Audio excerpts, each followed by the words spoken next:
Kingdom Barks is a crossover between Disney and Square.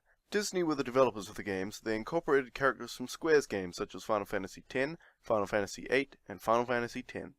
Kingdom Barks is the heartfelt tale of Sora, who lost his dog, Pluto.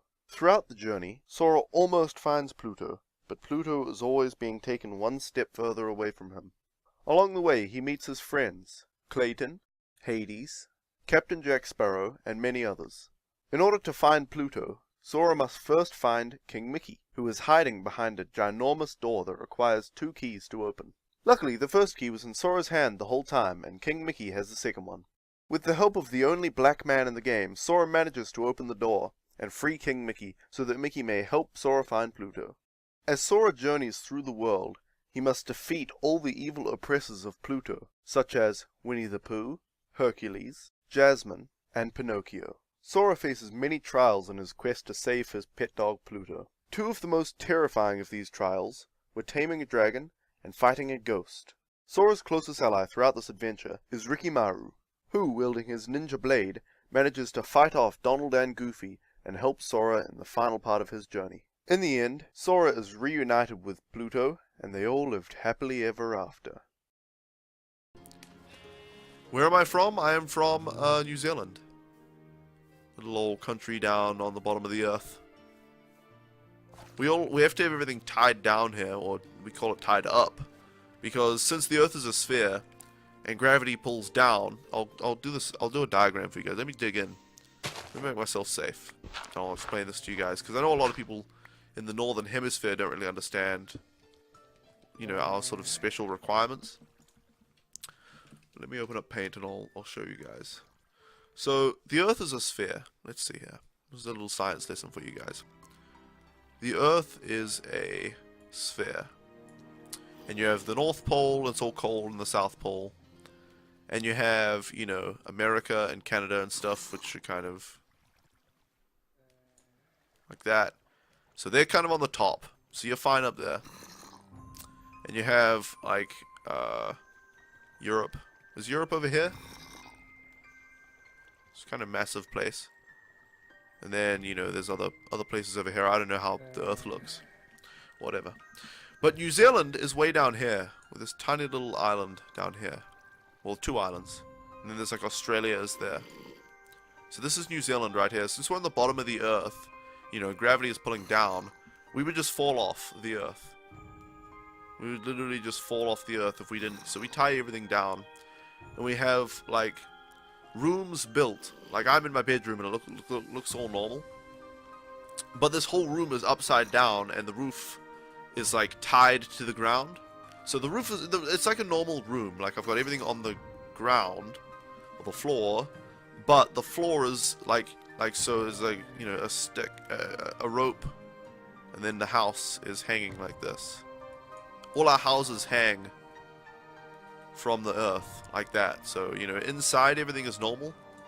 So use a little thing. Inside you just have, you know, tables and stuff on the ground, because gravity's pulling that way, but we have to tie them by the roof to the earth to stay on, otherwise we'll all fall off. So, you know, we've just got to deal with some things here in New Zealand. Anyway, let's get back into the game here. Alright, the stream is live, and welcome, everyone, to the stream. Hello, Fair Arm in advance, and anyone else who might be lurking already, who knows, Alright, let's see here. Now, I set up a new voice command this morning, but I don't know if it's working yet, because I didn't get much time to test. I was busy doing other stuff. So I'll try it, and if it doesn't work, I'll just do it manually, and that'll be fine.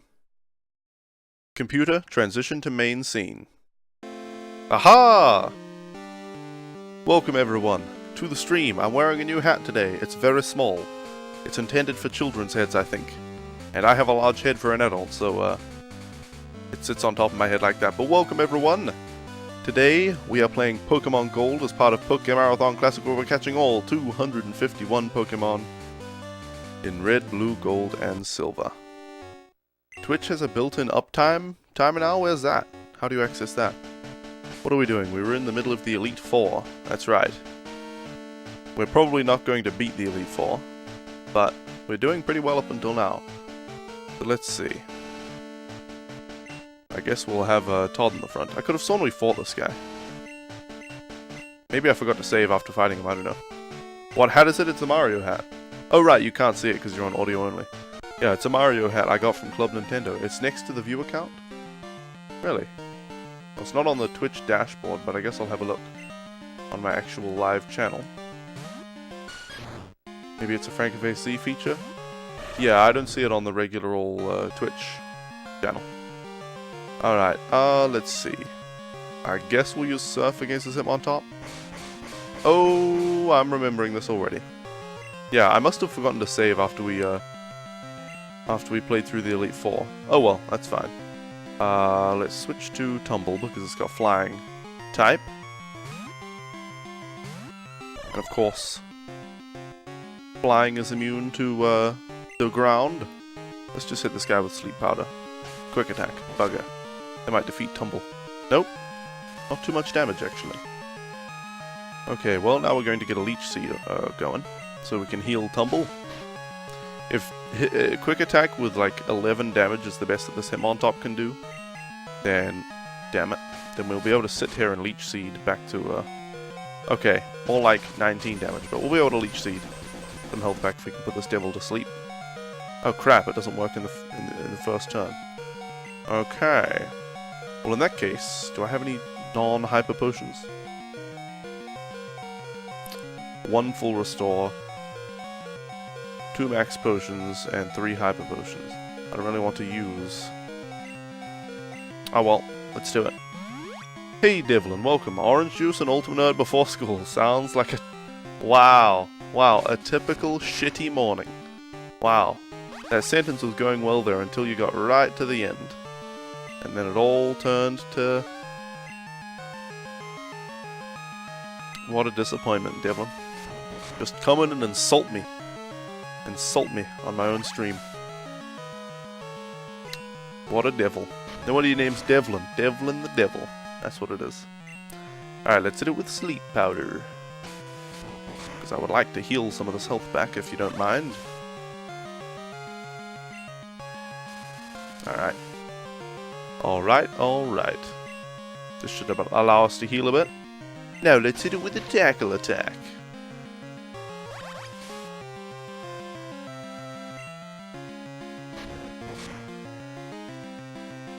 Alright, alright. Hit it with another Tackle Attack. I've been working, guys. I've been working on something. A super secret something. It's gonna be for the stream. It's gonna be visible on screen.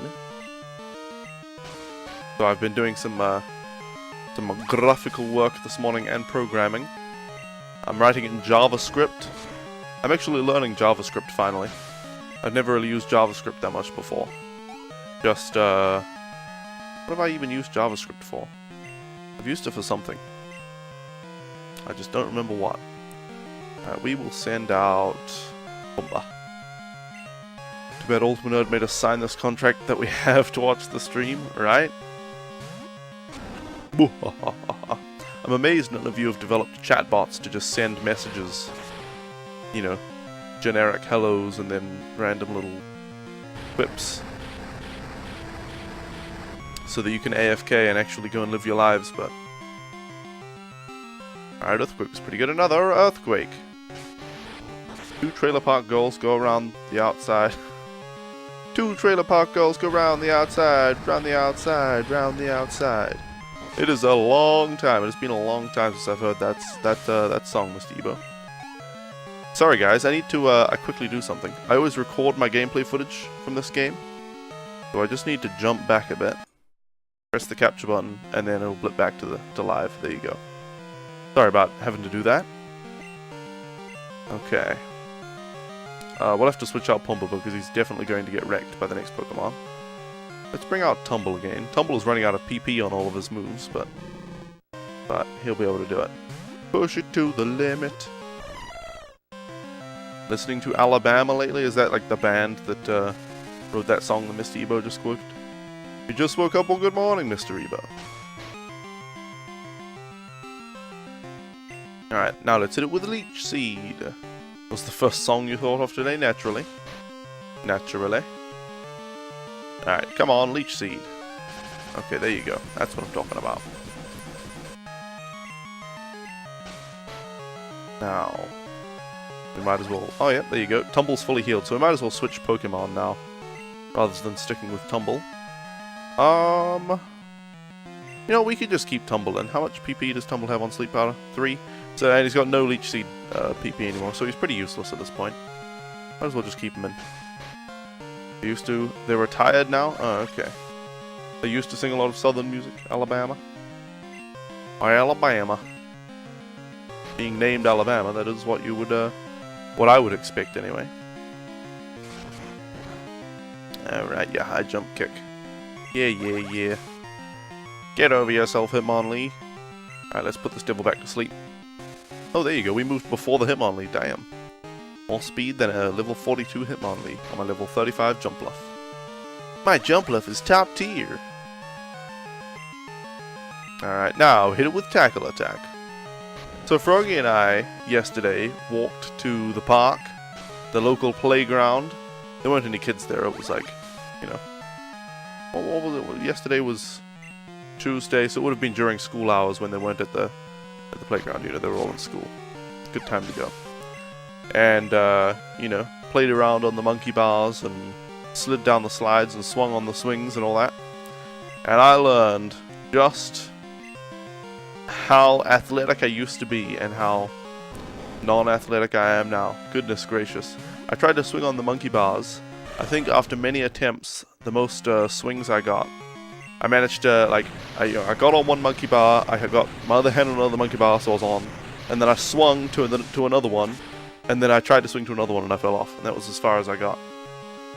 Frickin', that is more difficult than I remember. I used to be able to swing all around on those all day.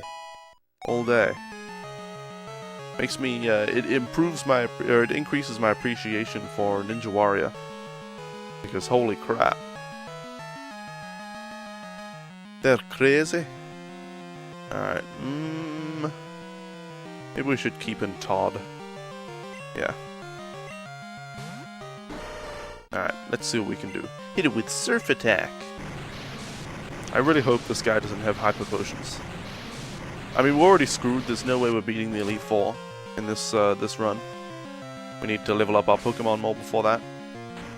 But damn kids. You damn kids, get off my playground. Monkey bars are a test of strength. Yeah, they freaking are.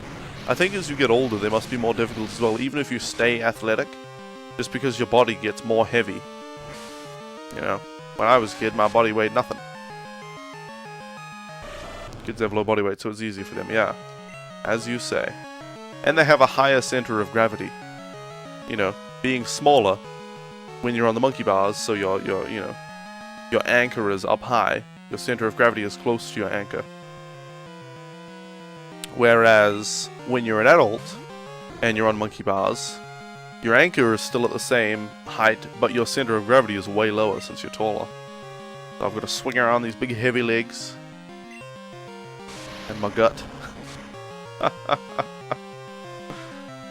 Oh, come on. He's going to Hyper Potion, isn't he? Or Full Restore. Something like that. Maybe not. Maybe not. Come on, Mary. We can do it.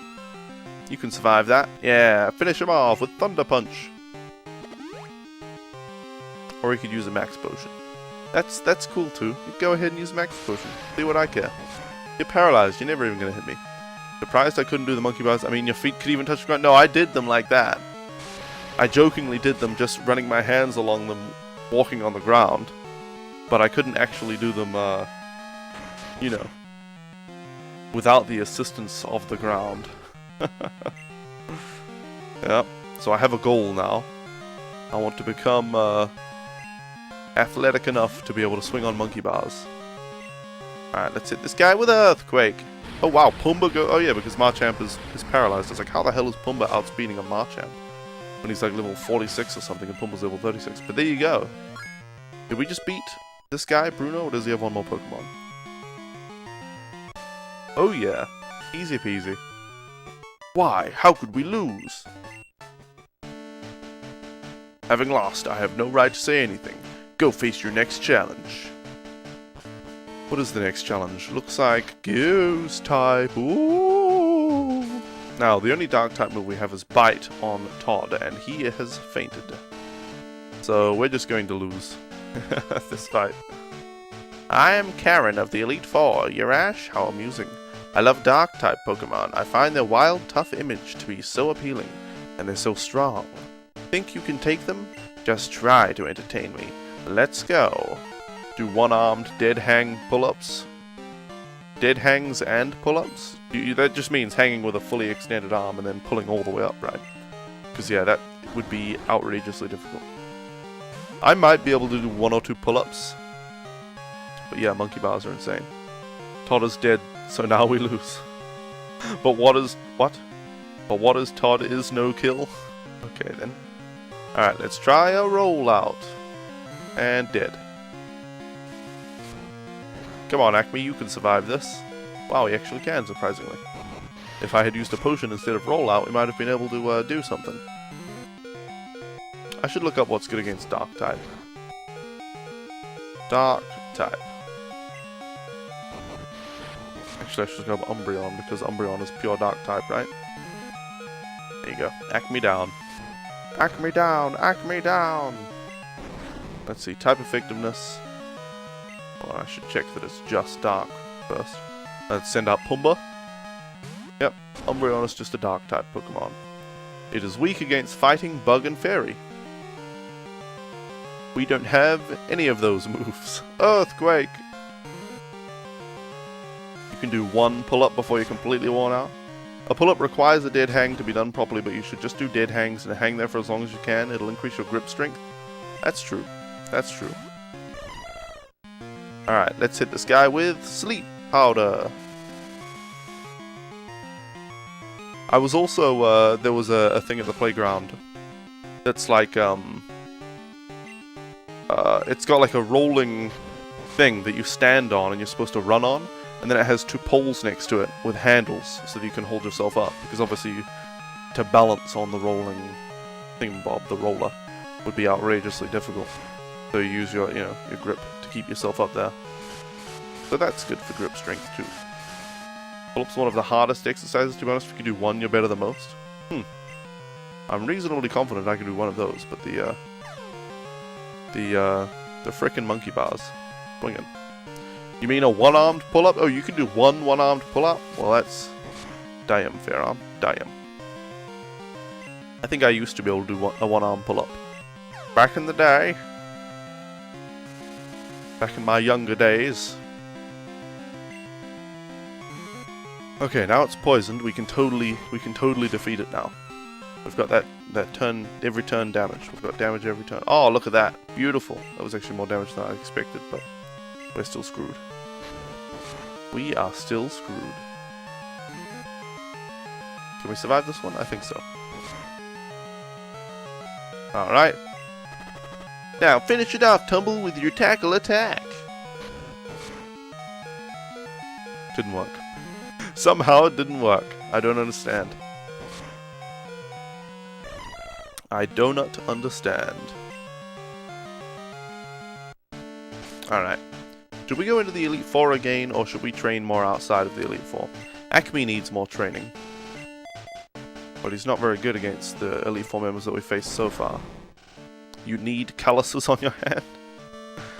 0, dear. Calluses? You actually want those? You're a madman!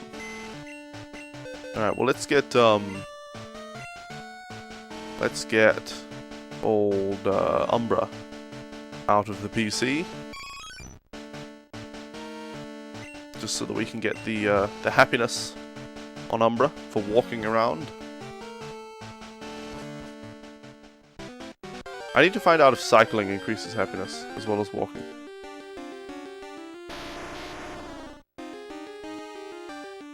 Cycling.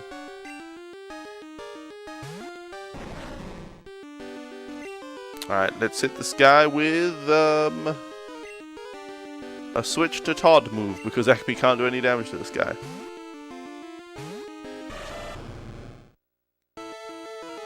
Okay, rock throw. That's fine, that's fine. You already have them on your fingers from guitar. Might as well be covered in them. Just cover your entire body in calluses. Okay.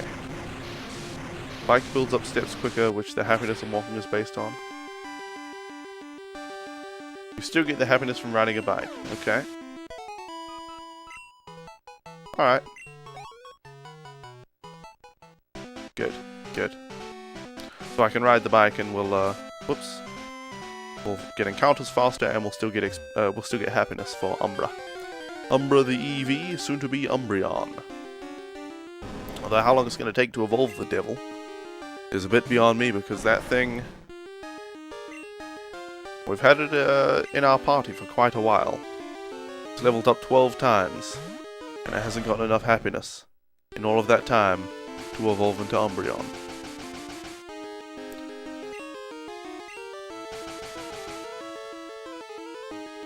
You want them on your hands, you want them even on your... Yeah, I'll leave that up to the imagination of anybody who's choosing not to read the chat. Thank you, Mr. Ebo.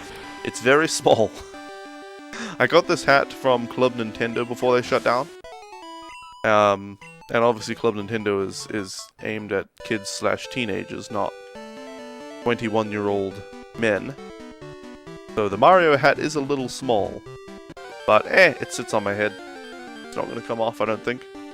Unless I, go too crazy with my eyebrows, it might slip a bit. Alright, let's hit this guy with a rollout. Finally, an enemy that... Oh, dear. The Acme can face, and then he gets confused. Confusion plus rollout is not a good combination. Just in case you all were wondering if you should try to use that in your competitive Pokemon teams. It's not good. Well... What can we do but do it again? Just roll out again. It's super effective. I have to use the super effective move. I am compelled.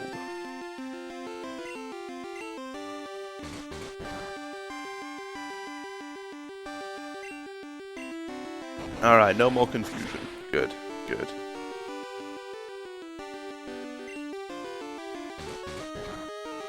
You know what was interesting? I was watching this morning. Oh, we flinched, for goodness sake. This morning I was watching Mr. Brotaku and Marlon the Great. They're a couple, by the way. I was watching them stream Mario Maker and then Mario Kart 8.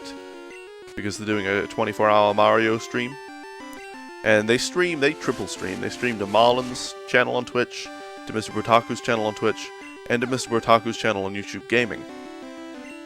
And when they were streaming Mario Maker, they had like 10 viewers on YouTube Gaming, like 12 viewers on Marlon's stream, and like 12 viewers on Mr. Brotaku's stream. I was like, okay, yeah, that seems fair. And then they switched to Mario Kart 8, and they both dropped to like 1 to 2 viewers on their Twitch channels, and maintained all of their viewers on YouTube Gaming. It's just interesting. Nintendo Club not marketing towards the generation it began on? How dare them? How dare they? How dare they? Whoops, excuse me.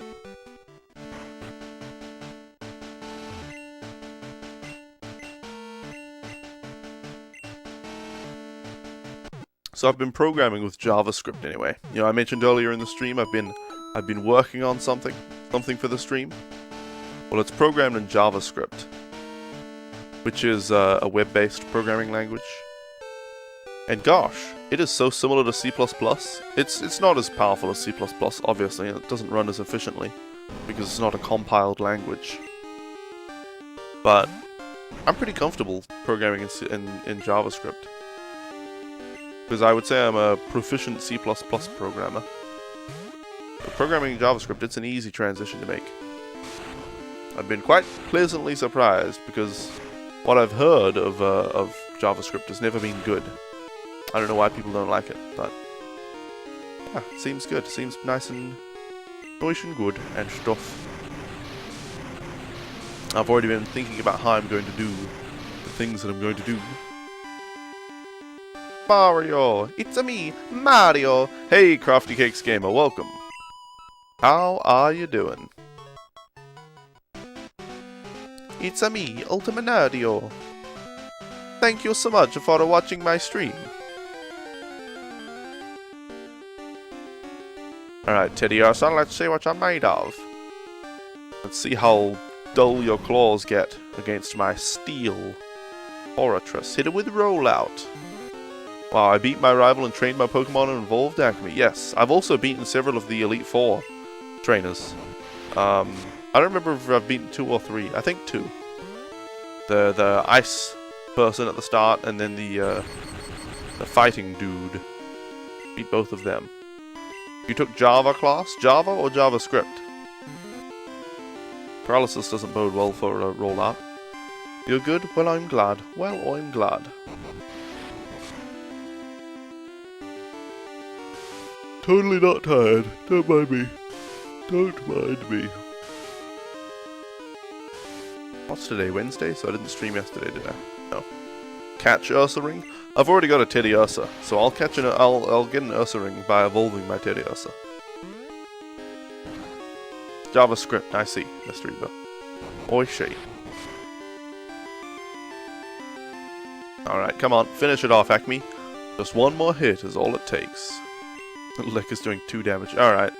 Fully paralyzed, let's finish it off with strength.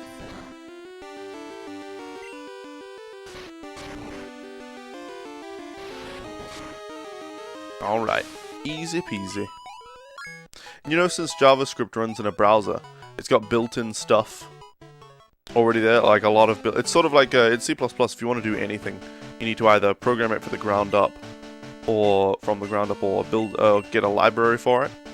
But in JavaScript, so far, it's already got, you know, built-in libraries for everything that I've needed. I haven't needed much because I've just sort of learned JavaScript a bit and set up the page I'm going to use and imported and displayed animated sprites and things. But yeah, so far pretty good. How am I, long-haired Mario? I'm good. I've been doing plenty of plumbing lately, I guess. Saving princesses, you know the drill. Frog princesses, of course. Actually, the same frog princess. Or the Emerald Empress, as she likes to be known as.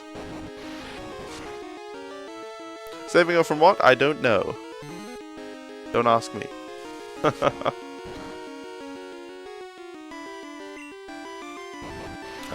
Alright, will this finish it off? Probably not. Oh yeah, yes it will, because we just leveled up, that's right. So we do a little bit more damage.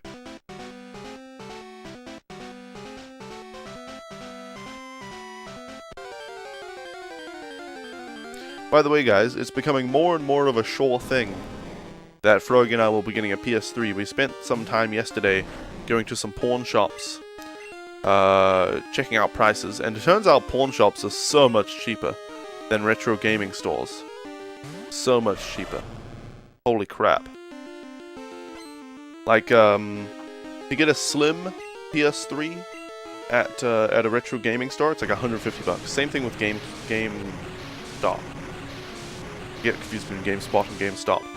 Same thing with GameStop, $150 for a slim PS3, like a 160 gig or whatever.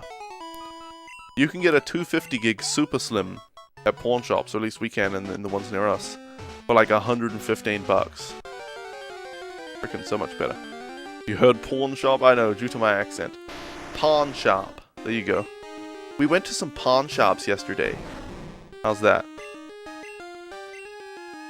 Alright, let's bring out Todd.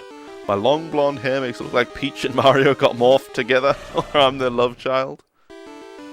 Oh dear. Why PS3? So that I can play PS1 games, of course. PS1 and PS2 games.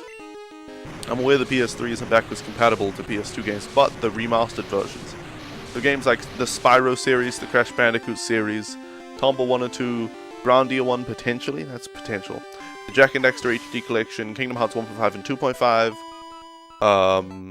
the Ratchet and Clank remastered collection. So all the best PS1 and 2 games, basically. Those are all the games that I want to play. So also it's affordable now. A PS3 is now affordable.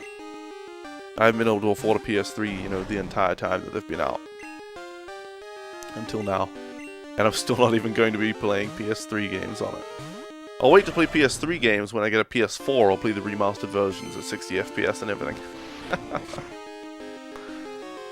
Alright, let's hit it with Surf Attack.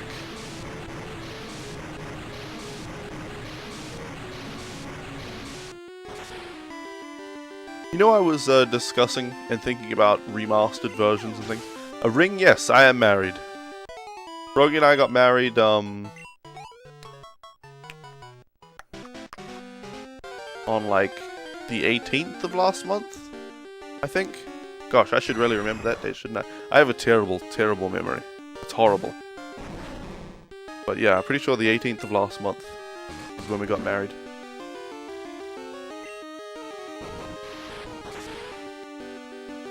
Anyway, I was talking about and thinking about remastered versions, and I was thinking about remasters in other industries than the gaming industry.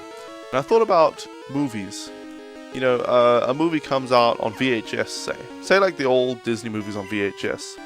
Nobody was mad when old Disney VHS movies got ported to DVD, and nobody was mad when they got ported to Blu-ray, even when the remaster was very simple. You know, it's just they took the movie, they upscaled it, which doesn't really increase the quality that much at all, and put it on the new format so you can use it on your new hardware. And nobody was saying, I bought this movie on VHS, so I should get the Blu-ray version for free. Nobody was saying that. But with video games, and I'm not saying whether this is right or wrong, it's just something I thought of yesterday. With video games, if a game came out on PlayStation 1, and then they ported it to PS2, this didn't happen, but let's just say that they did. Say it came out on PS1, they ported it to PS2, and it wasn't really an improvement, it was just on the PS2, just playable on PS2.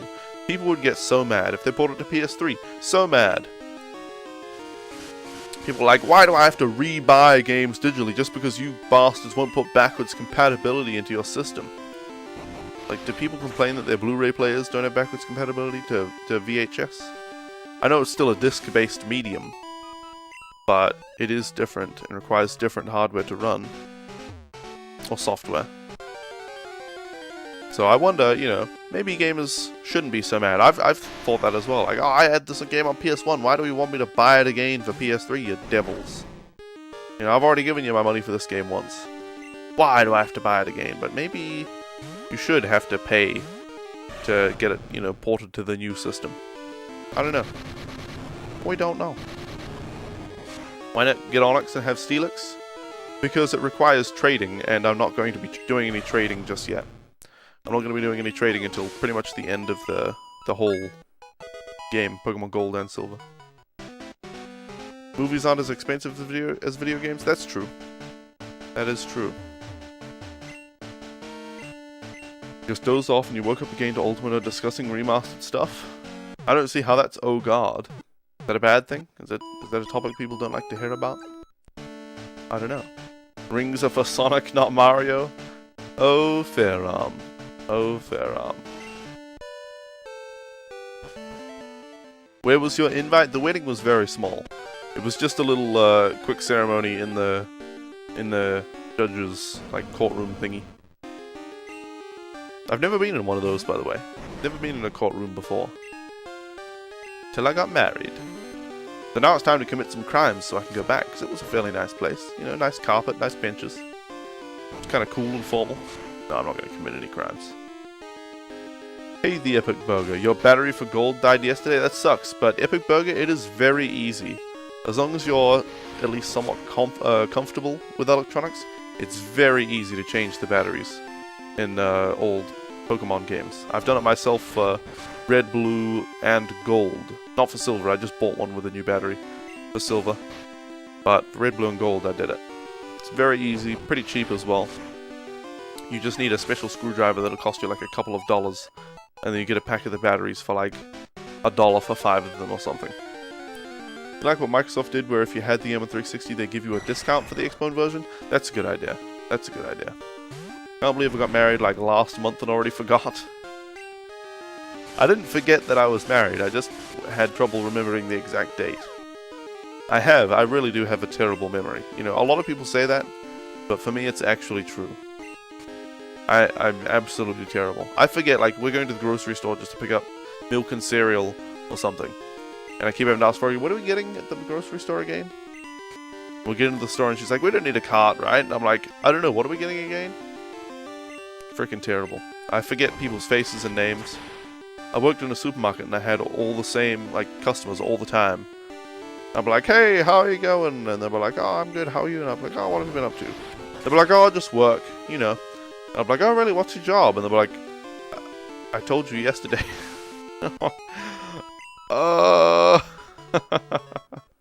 You know. Well, you've asked me that before. Like, oh, sorry, I have a horrible memory. You looked that up, then you didn't know it was easy? Yeah, it's pretty easy. You don't even need to solder anything. Literally, Epic Burger, on the PCB of the Pokemon game, there are 2 metal strips, like one on the bottom of the PCB and one up elevated above it. And inside those metal strips is a battery. And so you have to use a flathead screwdriver to pry them off. And then you just put the new battery in. And I literally just used electrical tape to tape the new battery in, rather than even soldering it. It's very easy. Very easy. Alright, let's hit it with a surf attack. Hey, Floppy Magikarp, welcome. Where was your invite to the wedding, though? Did it get lost in the mail? Yep, that's what happened, Crafty Cakes. I said no invite. So sorry, Crafty Cakes. So sorry. No, we didn't actually have any guests. Froggy's mom and stepdad had to wait outside because you have to, you know, pay for a different service to actually have guests into the ceremony. It was a very quick, small ceremony, so that's the way both of us like it. Quick and small. No, we're just kind of pragmatic like that. You know, neither of us are into the idea of a huge wedding or anything crazy.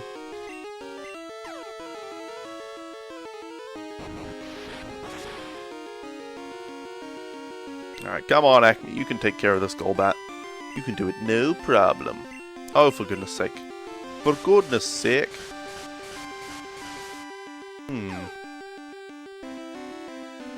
Oh. I had something in my OBS. In my scenes. In this scene, I was testing something. The super secret thingy thing that I've been working on. For like one day. But I must have removed it before the stream. I was checking, I was like, it should be there just like unselected, deselected so it doesn't show up, but I actually deleted it just so I don't accidentally put it up on screen. Come on, Acme, finish off this Golbat. There we go. Easy peasy. Alright, oh, we should go back and heal. You would have thought you would have a massive grand wedding with like 500 people, or did you? Did I and I just forgot? No, no, no. Neither of us are into that. Neither of us. How am I today? I am quite good, thank you, Floppy Magikarp. Quite good indeed.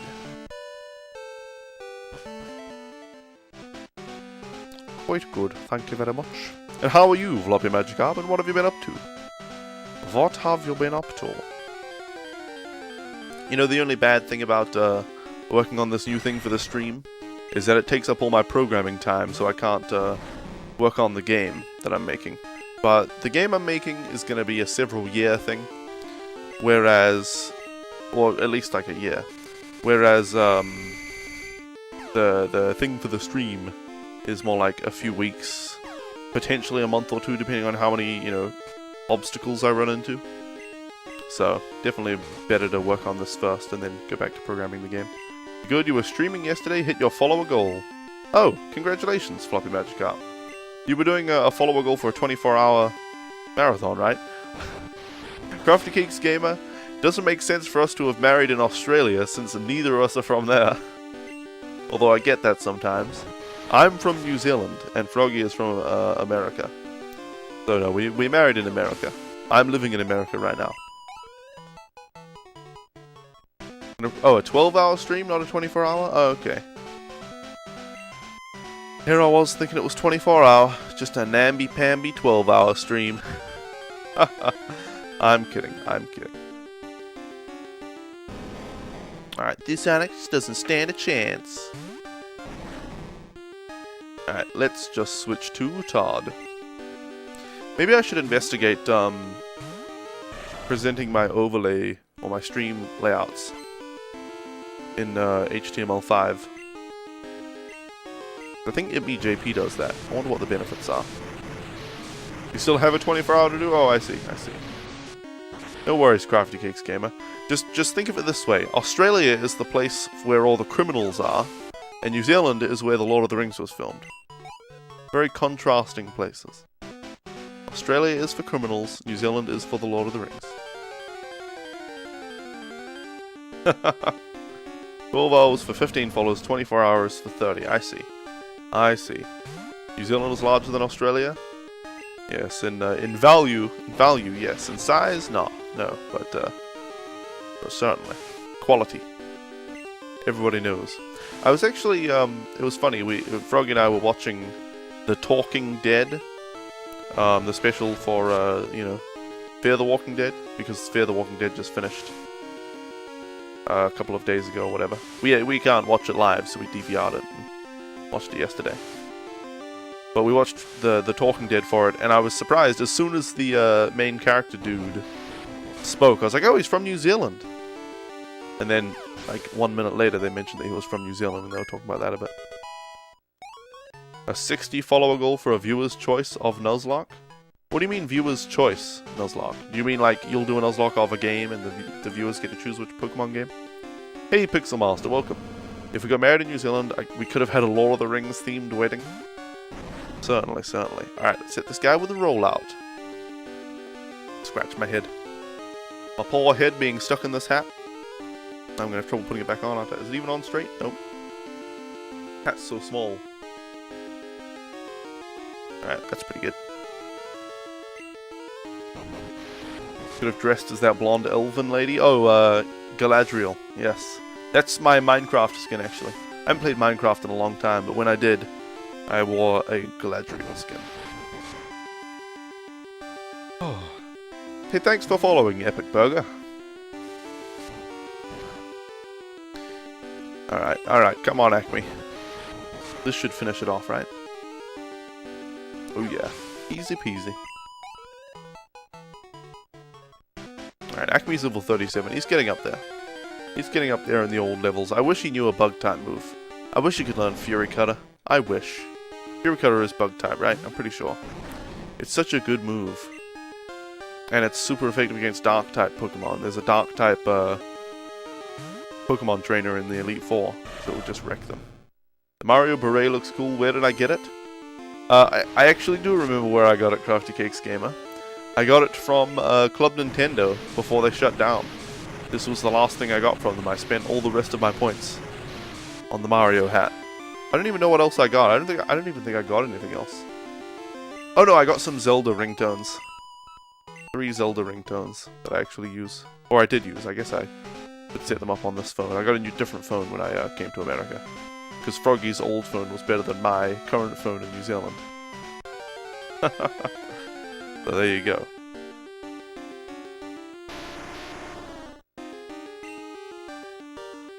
Alright, Graveler. Alright, Graveler, let's see what you're made of. Let's bring out Todd. Another Koei Tecmo game has come out. They tweeted, you can also download Quantum Theory PS3 on the PlayStation EU store for £8.60. Oh boy. And Jim Sterling tweeted that tweet with, in brackets, don't do it. Did it close down? Yes, Club Nintendo is closed down. Sadly. That sucks, but it is the case. Alright, maybe we'll get what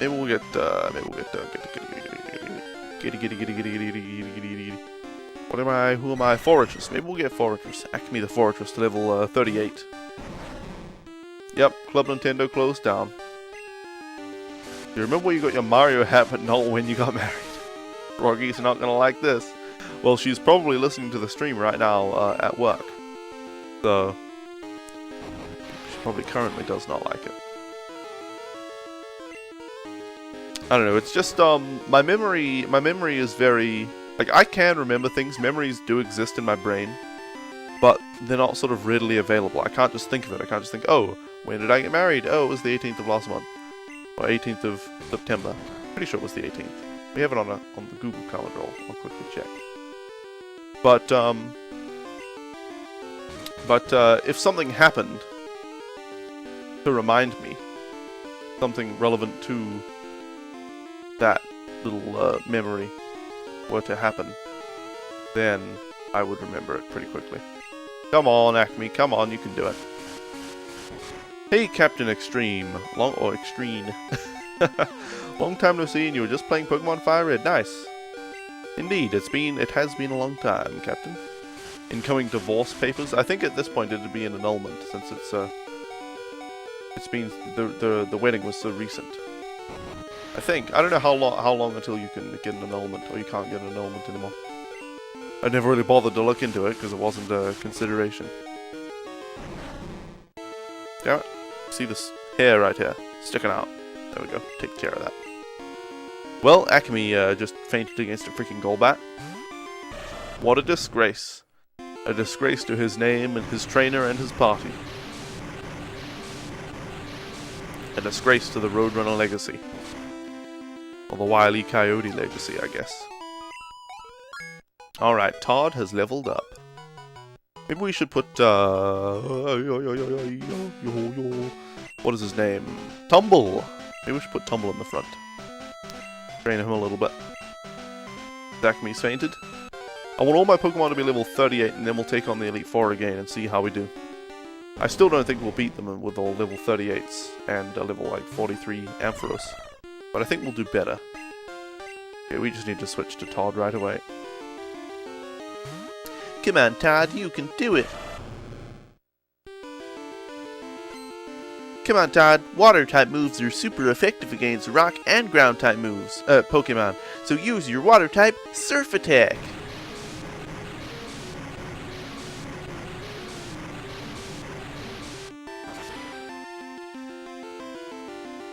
Alright, great work, Todd! You really showed that Onix who's boss! OMG, Jumpluff, you love it! Jumpluff is surprisingly effective in battle. It doesn't have a lot of instant damage, but you put things to sleep and use, or I put things to sleep and use Leech Seed, and Jumpluff has allowed us to beat many battles we wouldn't otherwise be able to beat with our low-level Pokemon. Alright, come on, Todd. Hit it with Surf Attack. You'd have a minimum of 45 to have a good chance of beating it. Ah! I don't want to make the game too easy for myself. This just shows how terrible I would be at a Nuzlocke run, which I will. I'll do some Nuzlocke at some point. I will do some Nuzlocke. Alright, who's up next on the chopping block? Just imagine all the fainted Pokemon around the place. Imagine somebody walking through here after I've been grinding. Just fainted Pokemon all over near the entrance to the near the exit to Victory Road. You have to crawl over them all. Alright, now let's hit him with Leech Seed. Okay, this is my winning strategy. Why not get a grass type move like Mega or Giga Drain on it? I would, except I can't get Giga Drain until I get the TM for it, which is available in the Kanto region. So I have to beat the Elite Four first. And I can't get Mega Drain until like level 45 or 50 or something. Hey Victini Blast, welcome. Let's go Ursaring. Hey, are you voting for Ursaring? Are you encouraging Ursaring to win? Betrayer, betrayer. That looks like there's something on my screen, but is it just like a dot in that emote or something? Yeah, it's part of that emote. What the heck? Part of the emote, or is it? Yeah, what the heck? That emote has a little black dot on the right of it. It seems like. Well, let's see if I can, like, open up just the emote in a new tab. Oh no, it doesn't. Must be a glitch with Chatty or something, I don't know. Alright, let's finish him off. Come on, Tumble. In newer games where they can learn more different moves, Jumpluff becomes one of the most OP grass-type Pokemon, really. Cool. Oh yeah, now that little black dot is gone. That's weird. That is weird. Alright, finish it off with Tackle Attack. keep it shady. Let me see here. Oh, those are both shady penguin emotes. Oi, shade. Oi, shade. You know, I was watching a streamer the other day. Was I watching a streamer? No. I saw a streamer. Where did I see them from? Which subreddit? Bad layouts? I don't know. Saw them somewhere. And they had a thing on their screen, on their stream, text that said something like, if you use other streamers' emotes in my stream, you'll be banned. Oh dear. Oh dear. People are so scared of other streams being advertised in their streams. Now, of course, I don't want people coming into my stream being like, hey, check out my stream, twitch.tv/I'm an asshole. But, people using each other's emotes is not even advertising. And people are so scared of it. It's crazy. Jump Off is just terrible in general? How could you say that, Victini Blast? You never bothered using Jump Off? Neither have I.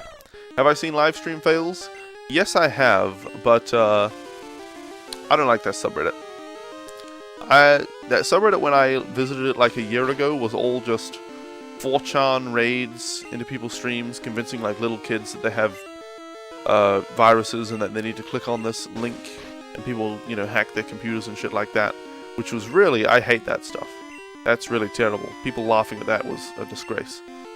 I checked it recently and noticed that it wasn't like that anymore, but it was all just, well, like half of the things that I saw were like female streamers. I just saw the titles and I was like, I have no interest in this. It was just like female streamers in tight clothing or with cleavage or whatever. I was just like, I have no interest in that. So, yeah. No thanks, I say to that subreddit.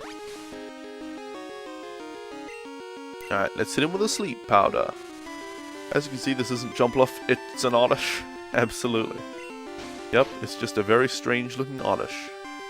Actually, that's a bit insulting to my Oddish. Shouldn't say that, should I? Alright, hit it with your tackle attack.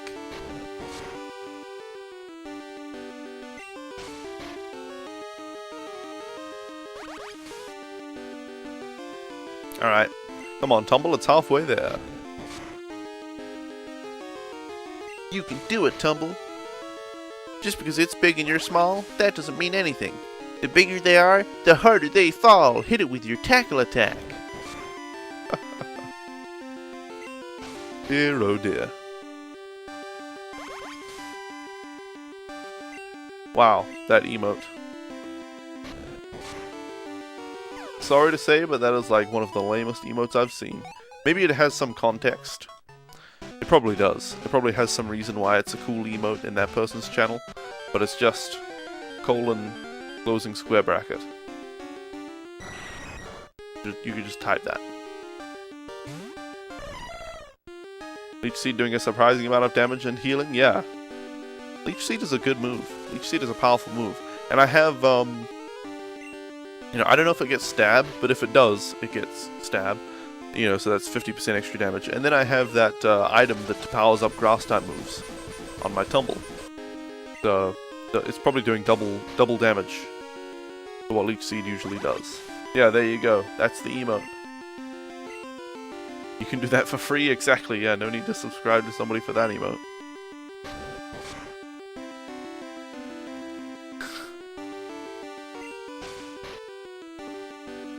Oh dear. No, everybody knows the best emote. The best emote is exclusive. Is it this? Hey, why didn't that work? Is it? There we go. That's the best emote on Twitch. Everybody knows. Hey, the Joker Omega, welcome. Everybody knows that emote I just posted in the chat is the best emote. Exclusive to me. OpNerd and I are the only ones on Twitch who have that emote. And OpNerd doesn't come on Twitch really anymore. He sticks to YouTube gaming, so... That's my emote. You're only here because you you woke up late for work? Wait, are you saying you woke up too late to go to work, so you're taking the day off and watching my stream instead? You should just quit your job then. No, don't do that. Don't do that.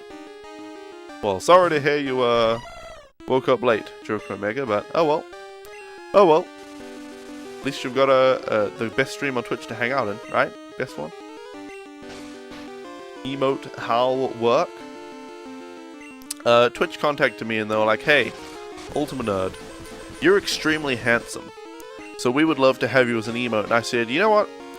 It'd be nice to be an emote, but I don't want other people, you know, other inferior people using my emote of my face. So I want you to make an emote and then just grant me access to it, and that's it. So I have that emote, but nobody else does. So like, you know what, that's worth it. You know, we wanted to give the emote to everyone, we wanted to give everybody the pleasure of using your face as an emote. But at any cost, we need your face on Twitch, so we'll just give you an emote. Taking your time at this point? I see. I see. Like, well, I'm late for work anyway. Can't hurt to be a little bit later. Hit it with Surf Attack.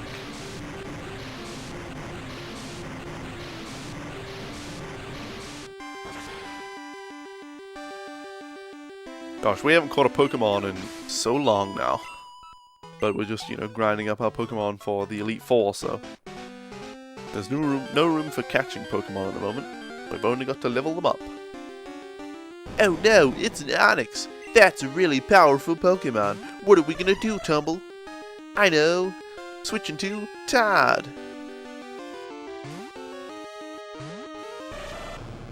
No, Todd. Come on, Todd. Use your super effective Surf move.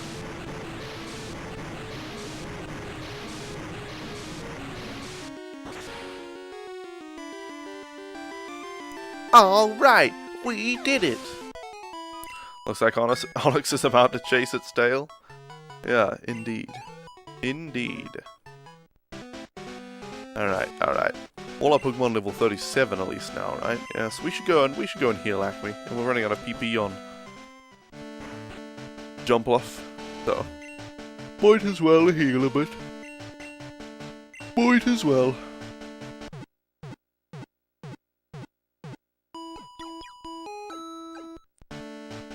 Alright, alright.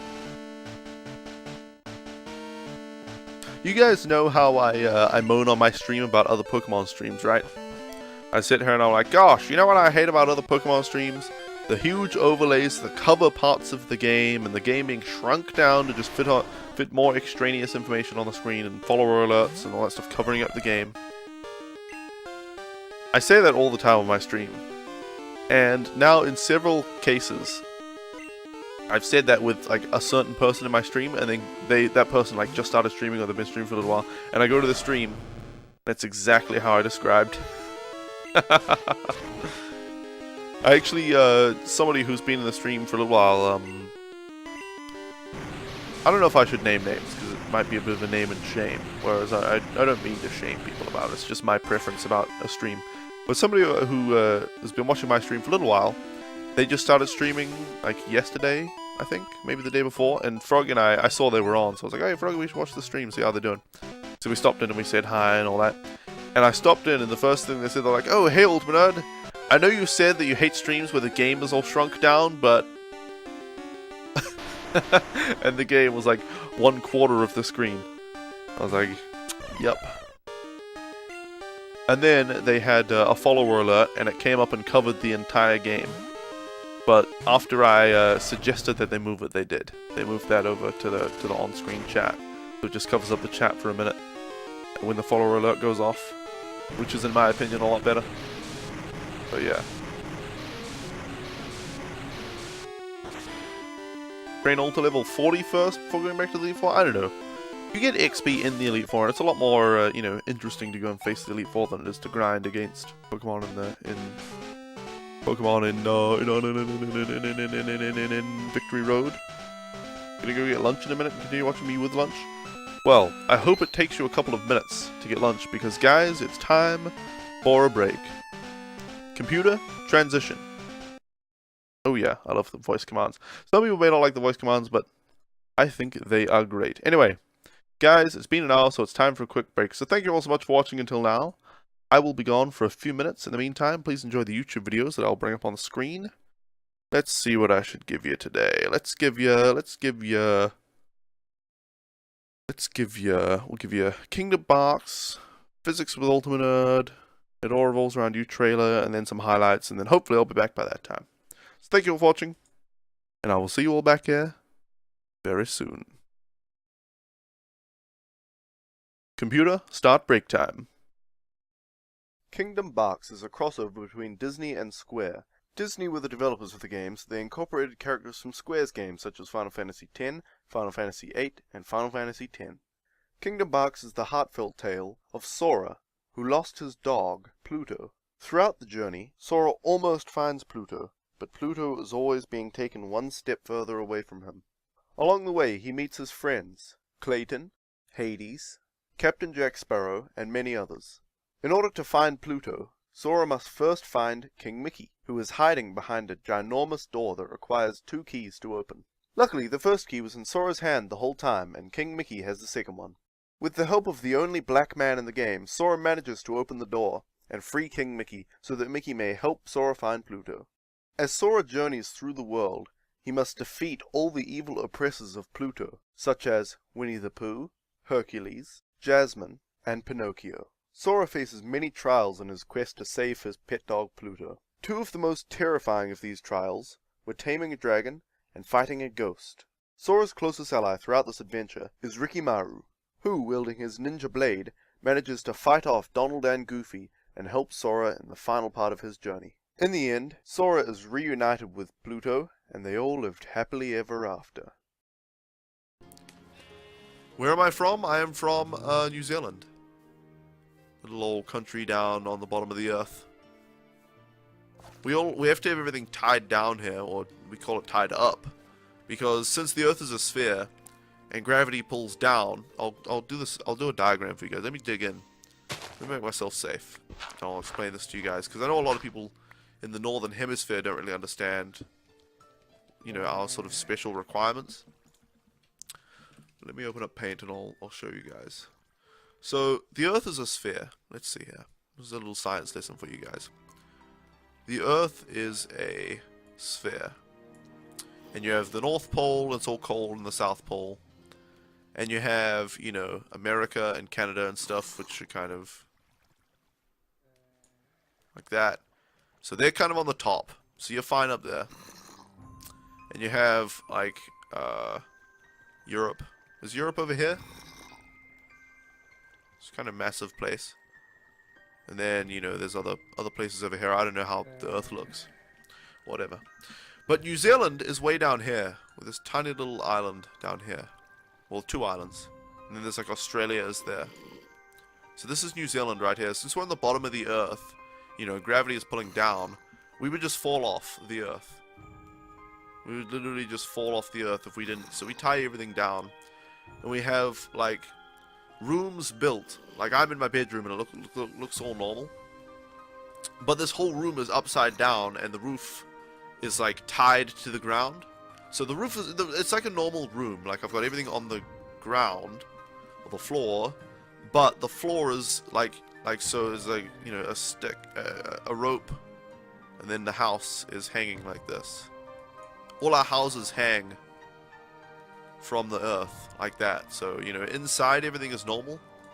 So I'll use a little thing. Inside you just have, you know, tables and stuff on the ground, because gravity's pulling that way, but we have to tie them by the roof to the earth to stay on, otherwise we'll all fall off.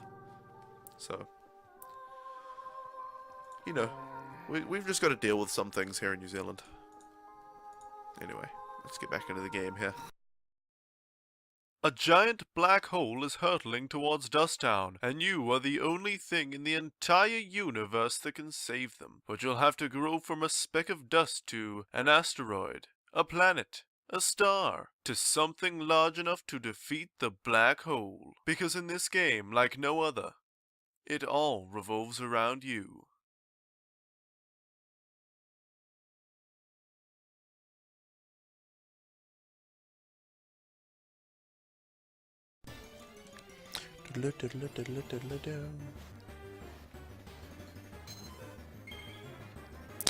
bum, bum, bum, bum, bum, bum, bum.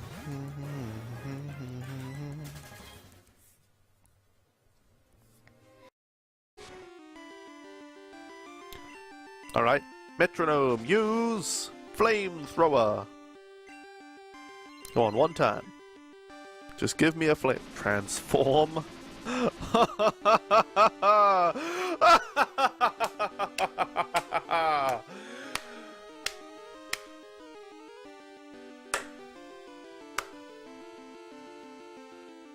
Great work, Scram! Great work! You transformed into a... Alright. I am back. And welcome back, everybody, to the stream. Computer, transition to main scene. Welcome back, everybody. It's time to continue playing Pokemon Gold as part of Pokémarathon Classic, where we're catching all 251 Pokemon in Red, Blue, Gold, and Silver. My hat on straight? No, it's like lopsided. What the heck, hat? Anyway, I hope you all enjoyed the YouTube videos in my absence. Gosh, this hat is... it's small. It is a kid-sized hat. I think I'll, I'll wear it for today. But I don't think I'll put it back on unless it's for special Mario-related occasions. Alright, let's see. Umbra could be ahead of Mary. Other than that, we're all fine. Thank you, Crafty Cakes Gamer and Fairarm. Welcome back yourselves. Glad you guys in the chat seemed to enjoy the YouTube videos. Yes, including Celebi and Mew. Victini Blast. Since those Pokemon are the only Pokemon I can't get without glitches, they are the only Pokemon I'm getting with glitches. I've already gotten Mew, which I got with a glitch. I wonder if I should highlight that or something. I don't know, because people do ask about that. Okay, see you later, Epic Burger. Thanks for stopping by. But yeah, I caught Mew with a glitch in Pokemon Blue, and I'll be catching Celebi with a glitch in Pokemon Silver. So yes, both Pokemon must be caught with glitches, though. I don't know if I missed, but those are your favorite emotes. These guys are super hot and cute. Okay, Crafty Cakes Gamer, let's see. Who are these guys, anyway? Who are these hot, cute guys? Oh, the first guy needs to just. That red coat guy. I don't know if you use Better Twitch TV, but I do. So my Twitch is all dark, and his emote doesn't have a transparent background. It has a big white square background. Filth, I say. Unacceptable. Can't believe you're attracted to this man in any way. He's a bottom feeder, that one. G-Baited? No idea who that is. Fungineer? No idea. PR Chase? Don't know. RG Bait? No idea. Seems good. I have no idea who any of those people are. Alright, let's hit this guy with a tackle attack. Come on, Tumble, you can do it! I got, during the break, some delicious coffee. In a giant cup, but it's not actually that much coffee. In fact, it's only half a scoop of coffee grains. But I just have dilute coffee. I don't use any sweetener in my coffee, and I only use a small amount of milk. But I just have a very small amount of actual coffee in there. So it's dilute coffee. That's how I drink mine. Oh, you know what, speaking of coffee? Froggy and I went to this mall yesterday. And we just walk around, look at the stores, go into Hot Topic and other places that are relevant to us, GameStop and all that. Look at games, look at, stuff, pop figures and clothing and all that kind of stuff, just whatever. Sometimes we buy something, sometimes we don't. Usually we don't, I think. But we saw, we always make a joke about the Apple Store and the Microsoft Store because they're right across from each other. And the Apple Store is a huge store, and it's packed every time. Packed with customers. At least people. I don't know if they're buying stuff, but I assume they are. And then the Microsoft Store is this tiny little store. Well, not tiny, but small store. Like, half the size of the Apple one, if that. And it's usually just got like 4 staff members standing there. And like one very old man. It's the only customer. And it's just like, so sad every time. But, yesterday I was like, we should just go in there and have a browse around. They probably have some interesting stuff in there. So we did, and Microsoft is the devil. Don't get me wrong. Especially if you've watched Video Game Donkey's latest video, he reminded me of a lot of scummy stuff that I knew Microsoft had done, but I'd just forgotten about. Well, that's me in my memory, anyway. So Microsoft is the devil, but the store was actually pretty good. The stuff they had on display I didn't care for that much. They had like notebooks and laptops and, you know, 2-in-1s where it's a tablet and a laptop thing. I was like, I don't care about any of that stuff. And they had the X-Bone, and, you know, if there are any good exclusives, I'll buy an X-Bone in like 10 years. So, whatever, don't care. They're like a Halo Special Edition X-Bone, and they had all the X-Bone games. Don't care. Very expensive headsets and moderately expensive mice and stuff. Whatever. I've got a good mouse already and all that kind of stuff. But kept looking through, and we saw wireless headphones. So that was cool. Saw something actually interesting in there, but they were $200. So nope. And when they say wireless, they mean kind of wireless, because they still have a wire linking the two earphones that's supposed to go behind your head. So not really wireless, but kind of sort of wireless. You can get up and move around without them, you know, catching on things and being limited to where you can go. That was okay. And then they had the Microsoft Band or something, which is, I guess, Microsoft's own watch thing, digital watch, whatever. I don't know what to call it. Smartwatch? Smartwatch. And yeah, it was okay. It's pretty responsive, but the frame rate was pretty bad. It was like 15 FPS, so it was all... But it was responsive and quick, and it was a bit uncomfortable too. It sort of has two big mistakes in the design of the Microsoft Band or whatever. It's got a big flat thing on the top of your wrist, all flat right across there, and the wrist is not entirely flat, it's rounded. There's a big flat thing pressing on your wrist on the top, and then on the bottom it has like a bump that pushes into your wrist, so it's pretty uncomfortable. I was like, well, whatever. It's kind of cool. It's a watch thingy. Smartwatch. But then, the best thing in the Microsoft store. Okay, one of the Microsoft like employees, there were like 4 in there. There were like 2 other customers, so they had nothing to do. So he came up to us and he was talking to us, and he said, "Hey, you know, there's this event going on," because they had these screens, like a conference going on. They're like, yeah, they're revealing the new hardware that Microsoft's coming out with, the new tablets and stuff. I was like, okay, that's cool. You know, I guess we'll watch that a little bit. It's interesting. Like, nice that they do that kind of thing, at least. I thought maybe it'd be cool to go somewhere and actually watch E3 on a big screen with a bunch of people, you know, that kind of thing would be cool. But, or, you know, whatever. But the best thing came right after that, and he said, oh, and we have free breakfast and coffee right over there. And I was like, and they had this like cinnamon cake there, and they had some blueberry muffins, and they had coffee. And so I went and I had myself some cake, and I had myself a coffee, and I was sitting there watching the Microsoft conference a little bit, and it was a really shitty conference, but free cake and coffee at the Microsoft store. 10 out of 10 would go again. Did not buy anything, was not interested in any of the products. But coffee though, and cake. Got myself coffee and cake. No other store gives me coffee and cake for free. Coffee cake stores give you coffee and cake, but you have to pay for them. So, Microsoft Store confirmed to be better than Apple Store, because Apple Store doesn't have coffee or cake. No, I don't think it's every day, Ferram. I don't think it's every day. I think it was because they had that conference up on the screens. They wanted to try and attract people to come into the store and watch the conference and hear about the new technology. But yeah. I don't know. It was cool that they did that. It was pretty cool. But all I could think when I was watching the shitty conference, because the Microsoft conference did suck, it was... Who gave a shit about anything that they mentioned? Just business people, you know, who are invested in the company or whatever.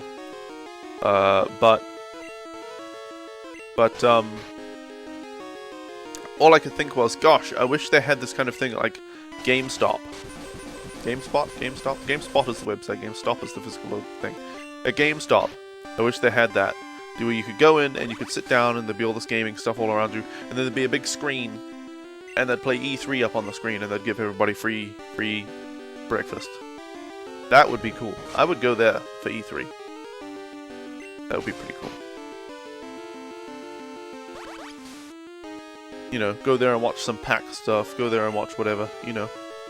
E3 specifically, because it's the big commercial reveal of all the new consoles, new games, new peripherals, and all that kind of stuff. But yeah, I just started thinking that would be pretty cool. That would be pretty cool. Alright, hit it with your tackle attack. Or at some gaming stores. You know what, they should do it at some gaming stores. We go to retro gaming stores, Frog and I, like reasonably often. We don't buy things most times, although we've bought a couple of things at retro gaming stores. Like I got Metabot's Rocket Shop version for the GBA, and we got a Game Boy Trading Link cable. And we got Pokemon X for Froggy's 3DS. So, you know, we get stuff now and then, but most of the time we just browse around. But they should host that kind of thing at gaming stores. I wonder if they actually do that. I've never really had gaming stores around me in New Zealand. There weren't really many retro gaming stores near me. I had to drive to the nearby city, and then, even then, there were like, there were some sort of hobby stores, but not retro game stores. You know, they had more cards and figurines and... Which, by the way, speaking of cards, oh my goodness, I want the Adventure Time Card Wars cards. Just like one set of them would be cool. See if Shadow Ball works on a normal type Pokemon. No, Ghost doesn't work against normal. Didn't think so. Okay, let's hit it with Quick Attack. But yeah, if you don't know, there's an episode of Adventure Time called Card Wars. And Finn and Jake, I think they spend almost the entire episode playing a game of Card Wars. And it's a pretty funny episode, it's pretty cool. But it's a lot like Magic the Gathering, except simpler. And with, I don't know, more funny characters. And they have like a cornfield, and then I think Jake has a cornfield, and Finn has a pig, and he goes, "I floop the pig, and it eats all your cornfields." You know, stuff like that. It's pretty cool. You can actually get a physical version of that. You get real Adventure Time Card Wars cards. And they've come out with quite a few packs. Like, you buy a pack, and it's got 2 decks in it. So it's got like Finn's deck and Jake's deck, and then it's got like Ice King and Marceline's decks, or it's got I don't know, Beemo and Princess Rainicorn, or is she Princess? No, she's just Lady Rainicorn. Stuff like that. So it's pretty cool. Time for lunch. You'll transfer me to your bigger TV screen instead of your iPad. All right, Crafty Cakes Gamer. Well, enjoy your lunch. You're collecting the Animal Crossing Amiibo cards? Amiibo cards? I've heard that before, Amiibo card, but I have no idea what they actually are. Amiibo cards. I don't know. I just don't know. Alright, Pumbaa, come on. Finish this Ursaring off with a strength attack. Should have used Endure. That would have been a better move. Oh well. Just kidding, of course. Just kidding. Alright, let's see. Not a big fan of Adventure Time? Oh, Faram. Oh, Faram. Tell me why. Tell me why. Because I can see how people would not be fans of Adventure Time, just based on seeing a couple of episodes, and they're just like, you know, it's kind of like a kid's cartoon. They just run around doing silly things, and they say silly things, they go on adventures. You know, yeah, I can see the appeal, but it's just like silly. It's just a silly show. Is what a lot of people think. But, damn. You have to get to like season 4 before any of this actually happens. But some of the origin episodes, the episodes that tell you about where the characters actually come from and why the world is the way it is and all that kind of stuff. Brogan and I watched an episode recently. Let me look up what it's actually called.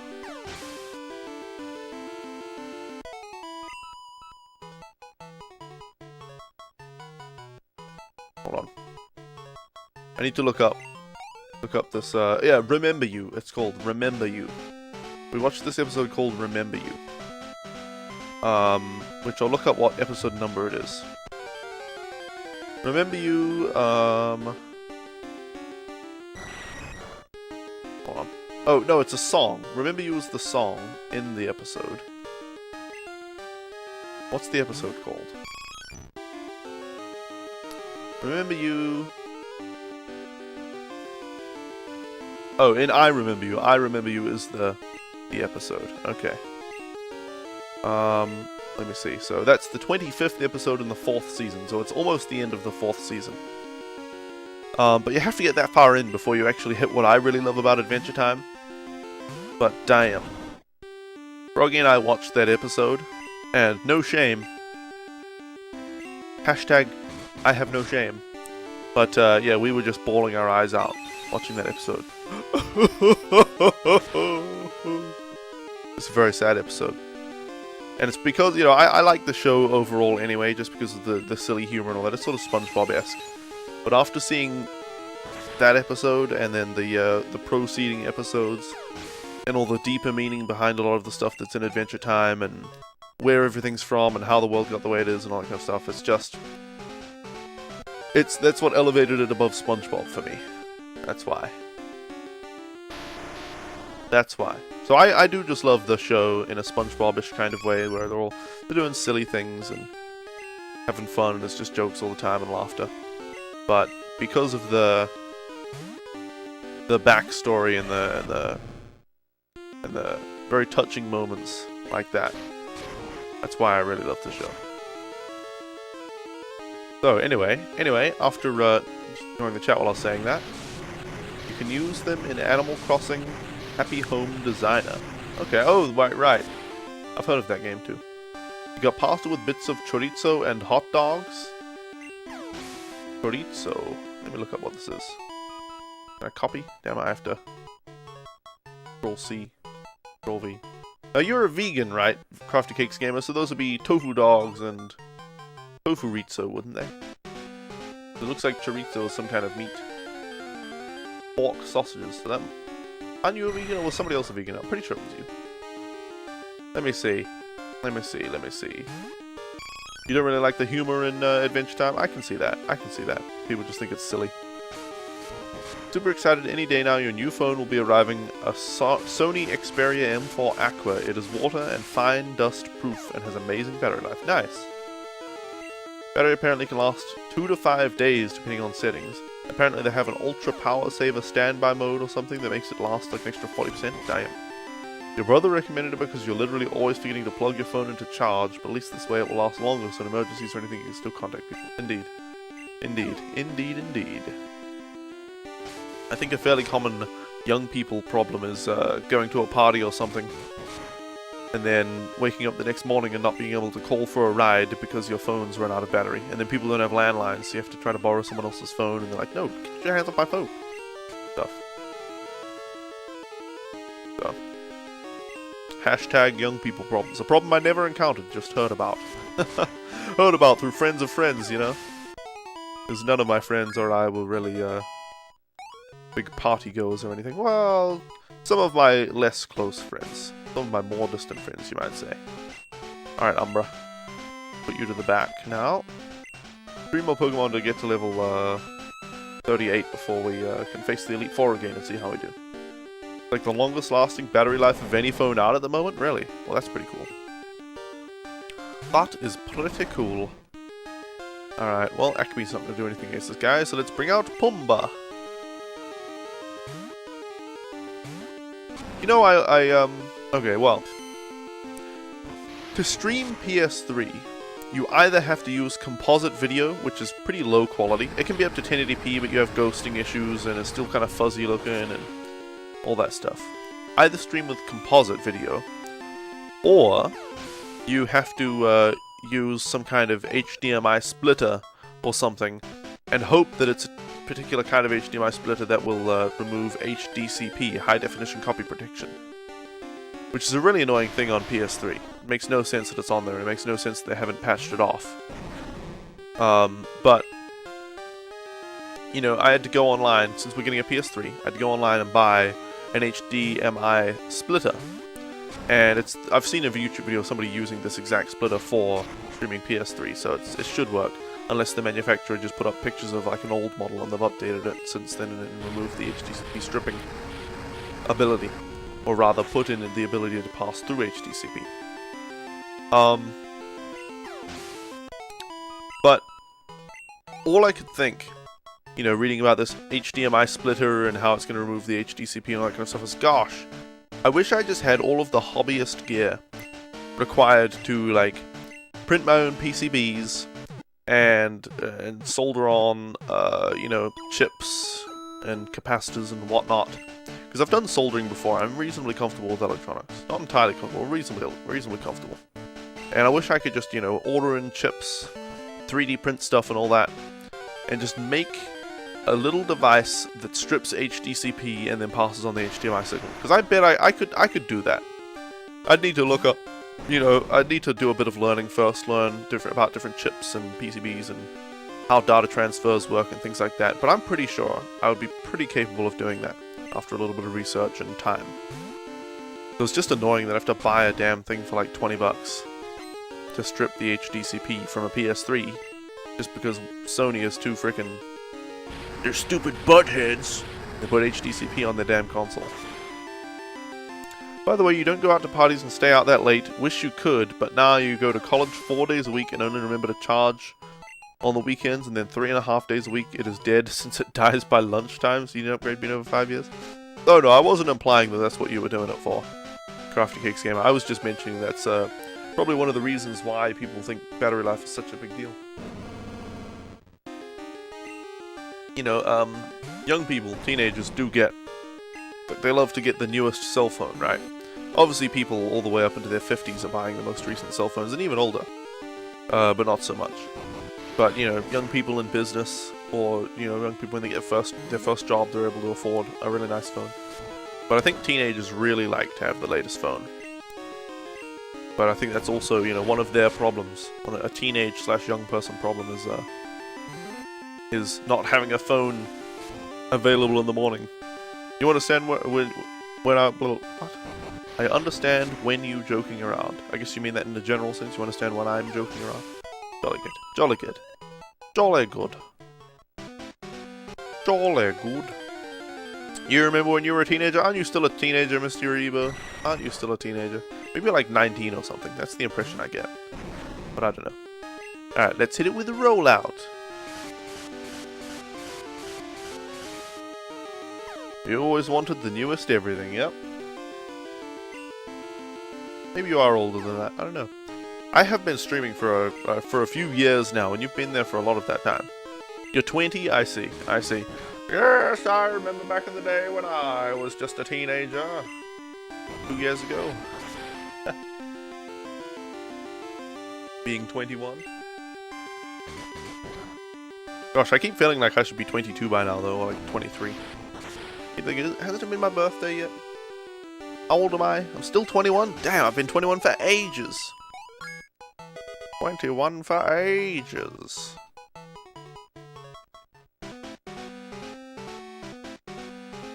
Whoops. Alright.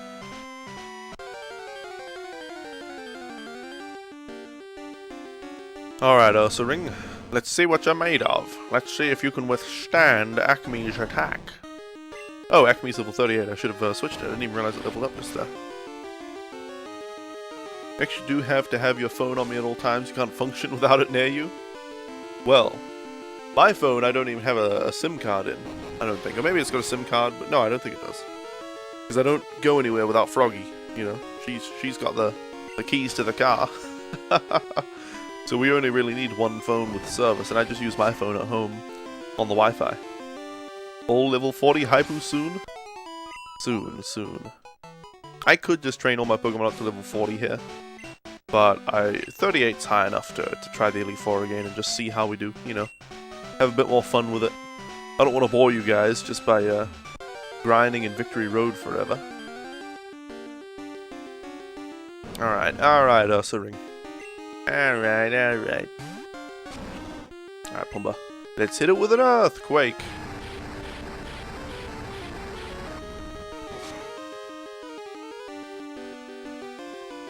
Come on, one more, Pumbaa, that's all it... Oh, come on. Two more then, Pumbaa. That's all it takes. Come on, Pumbaa. Earthquake attack.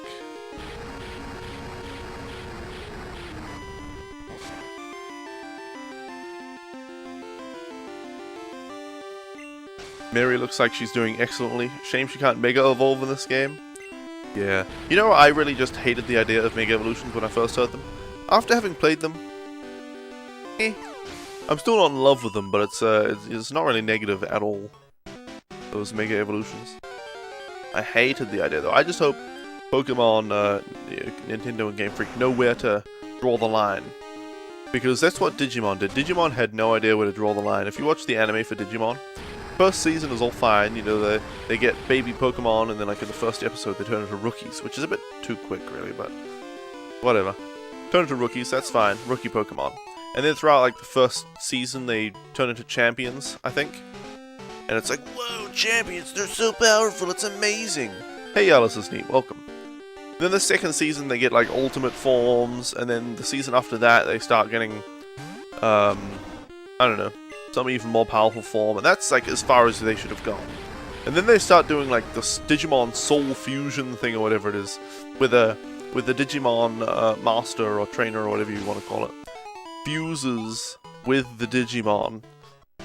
Ah, and it's just downhill from there. They just kept, every season had to have some new form for the Digimon to take. And it was so bad. It was so bad. Terrible. Terrible. They had no idea what restraint was. She's 5 levels higher than the rest? Yes. Mary is definitely the strongest Pokemon in my party. Except, well, I don't know, Tumble is very powerful. Not as far as, you know, instant damage or intimidation or anything, but, or level or anything like that. But just ability to defeat other Pokemon, put them to sleep, use Leech Seed, and it's pretty much a guaranteed win unless you get one shot. Unless they already have 2 or 3 evolutions, I don't think they should get one. Once they evolve at least twice, I think they should have the option for Mega Evolution, otherwise they're crap since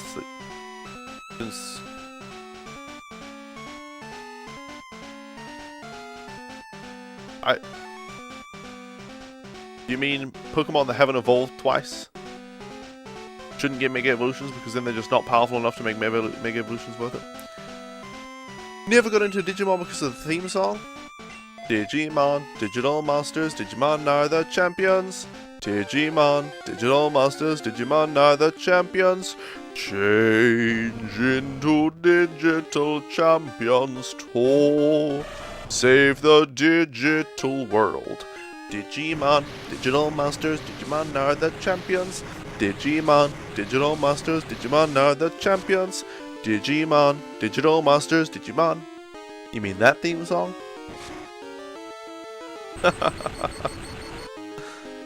Oh dear. The song sounds like it's trying to hypnotize you. It does sound a bit like that. I can see where you're coming from, Crafty Cakes. No!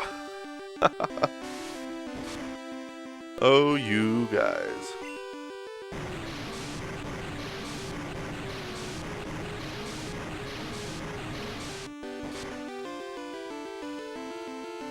Oh, come on. 2 Surfs does that much damage exactly. Not quite enough to defeat it, and now uses Rest.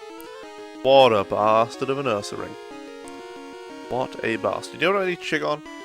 I haven't checked on this for like a few days. 3dscapture.com. I need to check if there's any news at all, about the goddamn 3DS XL capture card. Loopy is frustrating me. He's taking so long. I just want the 3DS XL capture card.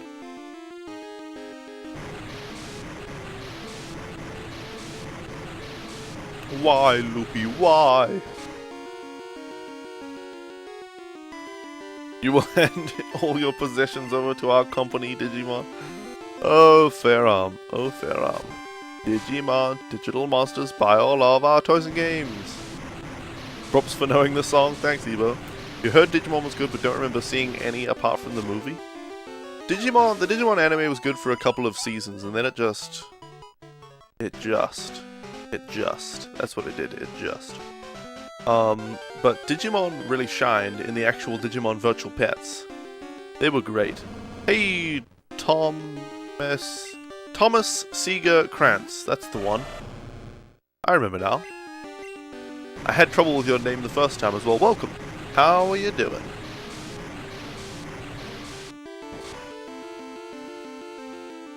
Alright, that did more than the last time. This next surf should finish off. This damn Ursaring. I don't know why Todd is faster than this Ursaring even when paralyzed, but... Oh, never mind, he's attacking first this time. That's weird, maybe it's a speed attack. And this should finish him off, though. Alright, now Todd's level 38, and we're ready to try the Elite Four once again. Todd is trying to learn Slash. Well, we already have Cut. Very similar moves. I think Slash might have more damage, but... we need Cut. We need the HM. Unfortunately. Gosh, I hate HMs. Pokemon needs to make, like... okay. Pokemon needs to put more power on the trainer. The trainer in Pokemon is so unimportant. Obviously, Pokemon suck without a trainer. They don't know what moves to use and what type effectiveness is and all that kind of stuff. But, ignoring all that, that's like, you know, that's given. The Pokemon trainer is so worthless without Pokemon. Whereas the Pokemon are still powerful without a Pokemon trainer. I think the trainer should get a machete to cut down small trees. He should get a little boat to be able to cross the water. He should get a glider to be able to fly around the place, or a little airplane. He should get a hammer to smash rocks, all of that stuff. The trainer should be given these tools. They should be tools for the trainer to use. Then the trainer actually adds some value to the Pokemon team. You know, he is the way that the Pokemon are able to travel through the overworld. It's just so lame that they have to be freaking HMs. Alright, let's put Mary in front, I think. We'll see. You had one of those Digivice things when you were a kid. Your Pokédex toy was cooler though. What? Pokédex toy. The blue line from Surf is the same color as my tumbler. My tumbler? My tumbler?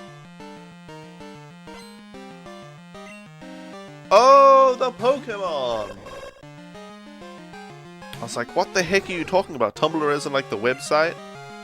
What? Tumblr isn't a thing that tumbles? What? And then I got to tumble the Pokemon. Should have made the happy sad system mean more. I should have. They should have. There you go. Oh, trees. I thought you were going to say the trainer should get a machete to cut down small Pokemon. Yeah, that's what I meant. That's what I meant. Alright, Jinx. We don't have any fire type moves. Or fighting type moves. Come on, Tumble. You can do it, Tumble.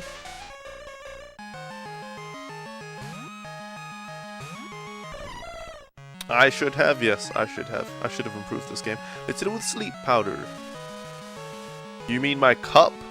We call those plastic cups tumblers? Oh. I just call it a cup.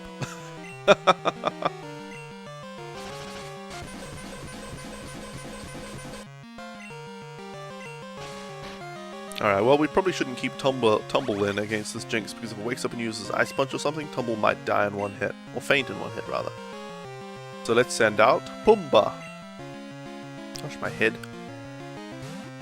My itchy head. Oh, look at that, it woke up right now. What is it going to use? Ice Punch? There you go. Called it. That could have defeated Tumble in one hit. Holy crap, it did a lot of damage to Pumbaa, though. Much more than I anticipated. Alright, hit it with Earthquake. Uses Psychic. We call it a tall blue bowl. A tall blue bowl. Indeed. Okay, we survived the Psychic. Just. Now, Earthquake.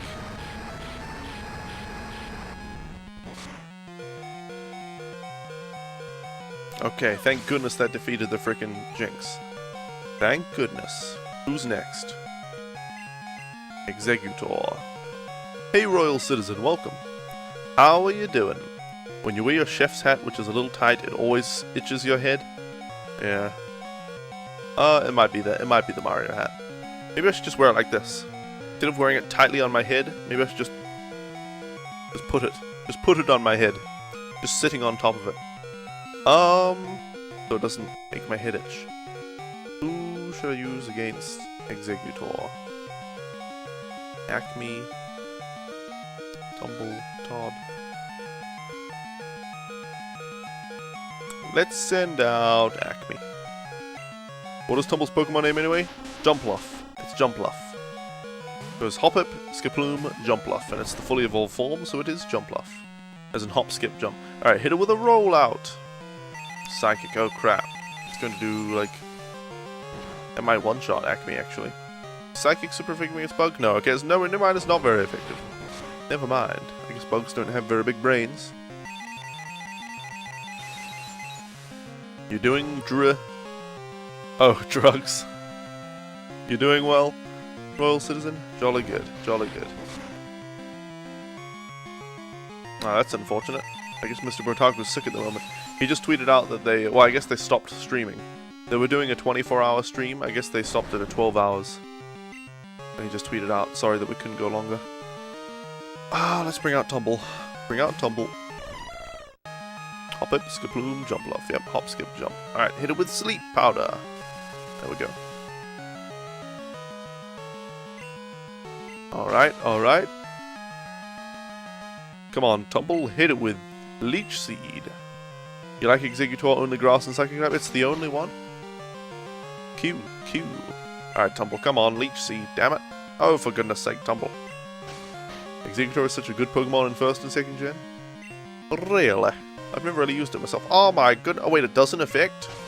It's grass type. What am I doing? What am I thinking? I'm like, come on, why aren't you landing the damn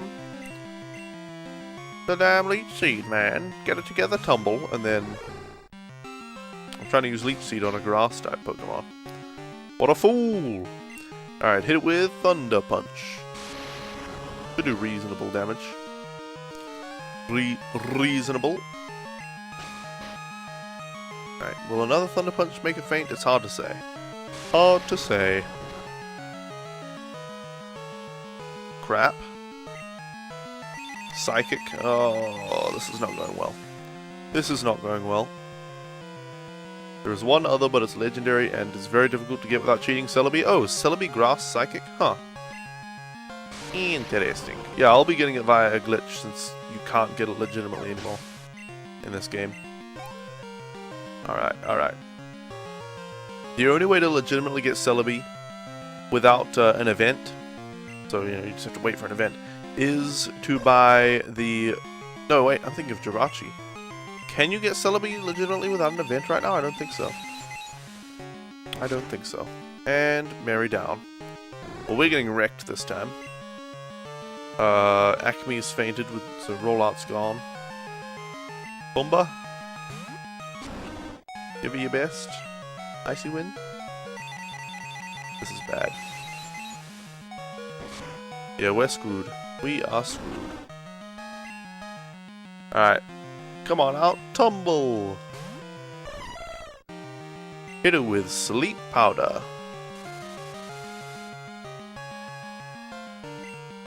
I'll wear my hat just a little bit. A little bit.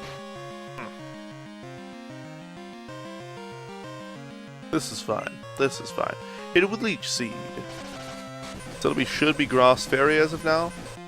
It probably should be, shouldn't it? It seems more of a fairy than a psychic Pokemon. Surf her face in. Alright, hit it with Tackle Attack. We'll just tackle this damn thing. We'll tackle this Zartu into submission. Psychic is so broken in Generation 2. In Gen 2, it's broken in Gen 1. Broken as hell. I think its only weakness in Gen 1 is Bug. Maybe Ghost as well. I don't know. But then Alakazam is so powerful and fast. Let's put it back to sleep. Damn, this hat. It's so small. Just stretch it out.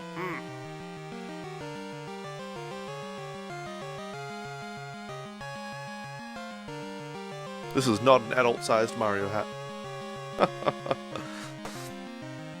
Good enough.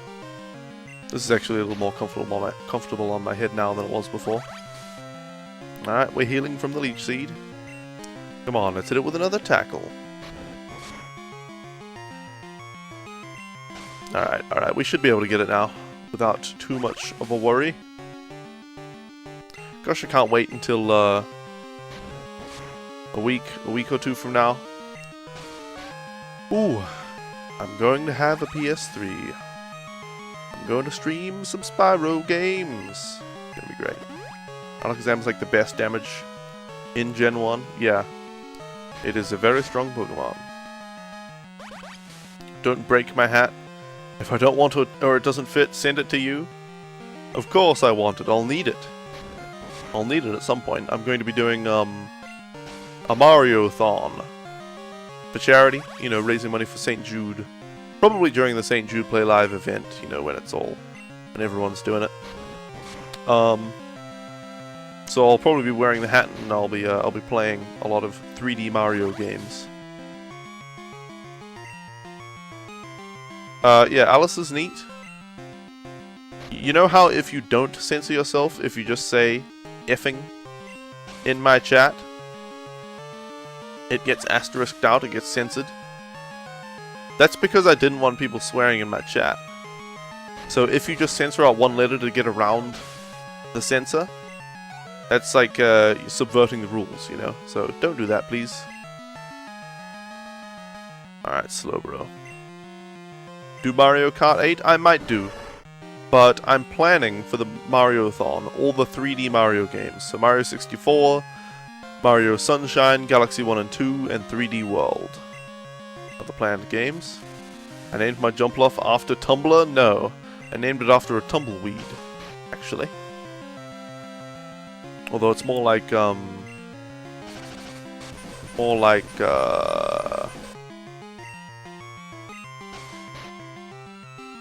what is that?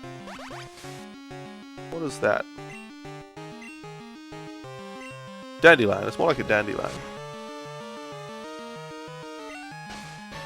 I should look up how much happiness you get from defeating Pokemon League people. Pokemon Gold. Happiness. From Elite 4. Okay. Now, let's hit it with Tackle Attack. Let me see here. Give your Pokemon a vitamin, use in important battles. Happiness +3. Huh.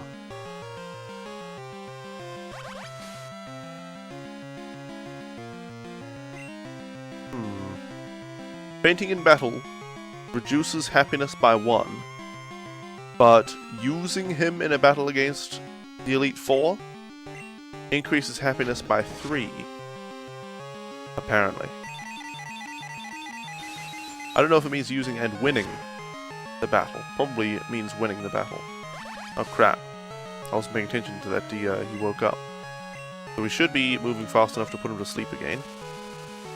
Jumpluff evolutionary line is based on a dandelion if you look at them, really? No, it's based on meth. Definitely. Definitely. Didn't realize I had a sense thing. No worries, Alice is neat. Just, you know, it's generally a good idea to follow that logic. Type whatever words you will, and if they get censored, then don't type them anymore. And if they don't get censored, there's no need to censor them yourself. Unless that person, you know, just didn't have a censor in place and they ask you not to use those words. I can't believe it. Yep, believe it. Believe it, Sonny. Dandy Puff is glorious. Dandy Puff? Oh, should have called it Jump Lion or Dandy Puff. Maybe. Tumble, Todd. Sure, we'll keep Tumble in front. We're gonna get wrecked by this gym leader. I mean, Elite 4, dude. But now I realize that we should have our Umbra with us so that it can gain happiness by fighting these Elite 4 dudes. Even though it'll lose 1 happiness whenever it faints, it'll gain 3 whenever we beat one of these people. And we can usually beat 2 or 3 of these trainers. We beat 3 of them the first attempt, so if I play it better, we will beat 3 each time. Believe it, Naruto for Kids dub. Yeah, believe it every time he says Datte bayo. Believe it every time. Why did I switch to Leech Seed instead of putting him to sleep? Datte bayo. I don't know what Datte bayo means. I looked it up. Nobody seems to know what Datte bayo means. It just adds it to the end of everything. They just added another catchphrase that kind of works. Believe it! To the end of everything he says. In the English dub. He just adds Datte bayo to the end of every sentence. Ridiculous. Datte bayo? I should look it up. Datebayo. Datebayo is not really proper Japanese, but you can sort of see how it would come about linguistically as a sentence-ending phrase. It's very impolite, somewhat childish, and basically just combines different ways of putting emphasis on the sentence in a not terribly meaningful way. Huh. I guess da is the informal way of saying des, which is just like the way to say is or the way to end a sentence. How did he just take damage? Was that from the leech seed? What? Da is like, you know, if you wanted to say I'm good, you would say e da, because e is good and da is, you know, to be. Or I am. It's like am. Yeah, he's got leech seed apparently. So da, I don't know what the te is, and then ba. I know what the yo is. Yo is like an exclamation mark at the end of your sentence. So you could say e da yo. You could be like, if you're irritated, you'd be like, e da yo. Yeah, I'm good. Damn it, I'm good, alright? You know. Let's see. First, the da. Da is the standard way to end a sentence in Japanese, depending on the construction. Blah, blah, blah. Polite version of da is desu, of course, which des, you don't pronounce the u. Next, teba is a sort of expression slash phrase which adds emphasis. It's a shortened and hence less polite version of teyeba. Teyeba, wow. That's, he just says teba, but it's teyeba. Teyeba. That's a really uncomfortable word. It can be attached to a noun, in which case it would be translated rough to speaking of in many contexts. You'd be like, iteyeba, speaking of going. Iteyeba. Or kakiteyeba, speaking of reading, etc. Is kakimasu reading or listening? I don't know, I don't remember. In other contexts, it could be interpreted somewhat rudely as I'm talking to you or listen to me. Okay. So he's like, rah, listen to me, listen to what I'm saying. Might use it with a person's name to attract their attention this way. It's roughly equivalent to dada, but this latter one is more commonly used by females. Oh, I've heard dada as well. Wikipedia calls it a strong emphasis marker, which is probably about as close as you can get to an accurate English description. So it's just a strong emphasis on the end of your sentence. And then, dateba is something you might hear occasionally in other contexts. Contexts. To me, this more often sounds frustrated than emphatic, but it could be used either way. Okay, so you're just being really enthusiastic. Are you good as Ultima Nerd wa Genki desu ka? Well, you wouldn't really use people's names, I don't think, too much. You'd probably just be like, Anata wa Genki desu ka? Come on, hit it with Surf Attack. And the yo is a sentence-ending particle. It can be appended in a sentence when they're trying to inform the listener of something or make an assertion. Might be translated to you see or you know. It's not necessarily impolite, but it could be used in impolite speech. Yeah. I mainly think of yo as just an exclamation mark. So datebayo is just an extreme emphasis and an impolite way of speaking. Interesting. Well, I finally found the meaning of datebayo. Anyway, after ignoring all the chat for a little while, not as bad as the One Piece dub though. I think I watched One Piece in Japanese when I watched that as well. You're good. Nah, I'm good as watashi wa genki desu. You don't need to start sentences with watashi wa. Or just genki desu. Oh, well yeah, that's, I didn't mean well. That's like health-wise. You can mean good in other ways.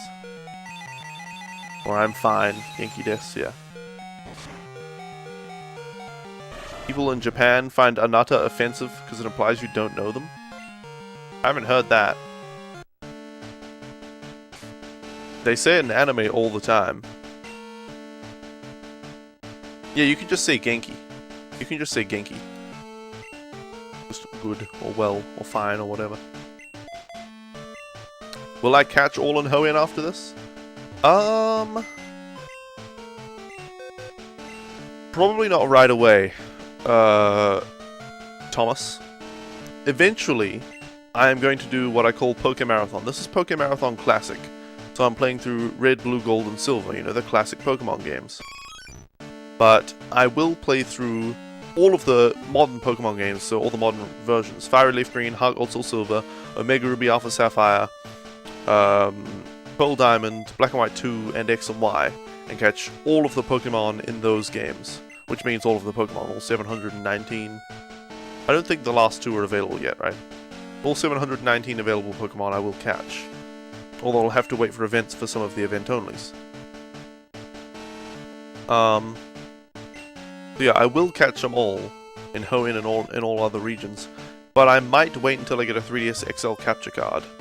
And that will have to, you know, how long I'll be waiting for that will just be however long it takes Loopy to finish making his 3DS XL capture card. So, and who knows how long that's going to take. Oh, I saw that Crafty Cakes game. I saw. So yeah, I will do the more modern Pokemon games and catch all the Pokemon in those games. But if I do it before Loopy comes out with a 3DS XL capture card, I'll have to do it with a webcam. And I've done testing with a webcam capture on the 3DS XL, and it's not bad.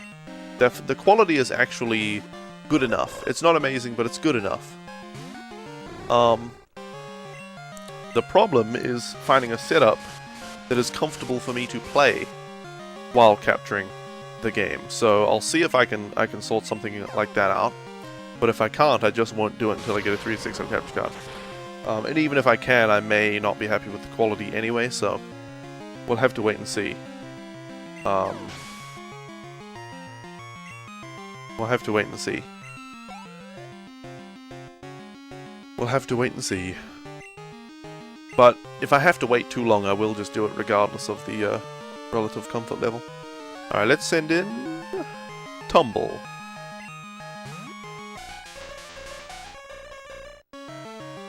Yatta! Oh, that's what you wrote? Yatta! I always remember that from Digimon World on the PS1. Whenever you win a battle, your character would go, Yatta! And your Digimon would go, Or at least if it was Agumon, that's what it would do. I think the other Digimon would do other noises. Alright, Jinx is seeded. Wonderful. Maybe we should switch to Umbra now. Let me have a look. Ghost type. Let me have a look at what Ghost type damages and doesn't damage. Battle properties in generations 2 to 5. It doesn't do any damage to normal. It does half damage to Dark and Steel, and double damage to Ghost and Psychic. Psychic. Half. It's damaged half by Bug Poison, damaged double by Dark and Ghost, and not damaged by normal or fighting. Okay, interesting. That Digimon thing always plays in your head whenever you say Yatta. Yeah, same with me. Same with I. Same with my. Same with me, I guess. Alright, hit it with Shadow Ball. This should do tons of damage. Tons of damage. Royal Citizen. Jap is seen as a racist term. So please don't use it. I know some Japanese people are fine with it. I had a Japanese friend called Shintaro who was totally fine with being called a Jap. But I think a lot of Japanese people, especially older Japanese people, hear Jap and think racist, so yeah. We'll stick to Japanese. If I'm getting Umbreon, how will I get Espeon, Jolteon, Flareon, and Vaporeon?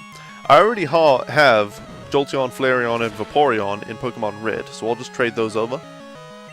As for Espeon, I'll just get it in Pokemon Silver and trade it over. Although I could just breed more Eevees. But yeah, I want to do it that way. Digimon World's incredibly badly recorded soundbites are so charming, yeah. Digimon World was a good game, but also a terrible, terrible game. I loved playing it as a kid. It's a fun game. But the fact that... oh dear. Okay, time to switch out Umbra. The fact that... your Digimon, if you don't train it properly and if you do something wrong, you're just going to get a really weak Digimon from it and be stuck in the game until you can redo to champion level again. The fact that your Digimon can just die, you get halfway through the game and your Digimon dies and you have to breed a new one and then you don't get the right one and then you can't progress through the game. I don't know. It's very poor design. for a very good game. It was ironic, but sorry for not being clear, it's the 60+ Republican cowboy reaction. Oh, I see. I see. Dang Japs and their code language. I see what you were getting at. No worries, Royal Citizen. No worries. My friends and I in high school used to always be jokingly racist to our Japanese friends. We would always, whenever they wrote anything down, we would say, "What are these chicken scratchings?" You always got Numamon. Exactly the problem with Digimon World. If you get halfway through the game with your Greymon and then frickin' Greymon dies and then you get a Numamon the next time you try. You can't keep playing the game until you can get the right Digimon again. Your favorite Pokemon games of all time are Crystal, Ruby, Sapphire, Emerald, Diamond, Pearl, Platinum, Black, White, and Oras. So just a few of them. Just a few of them. Okay, well Acme's gonna get wrecked right now. What would be my favorite Pokemon game of all time? I don't know, I usually just enjoy the most recent one the most. It's pretty much how it goes with me. Or whichever one I'm playing at the time. I don't know, I love all the Pokemon games. I think as far as most improved, it goes to the original Gold and Silver. I think they are the most improved, and the other Pokemon games after this generation haven't really done enough to improve upon the Pokemon formula, but they're still great games. Kind of defeats the purpose of favorite if they're all, if you've got 20 tying for favorite. Maybe. Alright, let's bring out Mary. Mary the Ampharos should be able to handle this, no problem. Alright, Mary. Hit it with Thunder Punch. Gosh, it looks like I'm developing an Undermine. Look at that.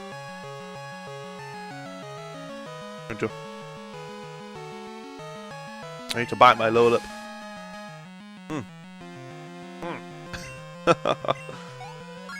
You still love all of them, just have issues with some having unidentifiable graphics or a little boring storyline? I see. I see. Alright, Mary's best for Zato as well. I need to even out these lips. Stupid. Developing an Underbite? No!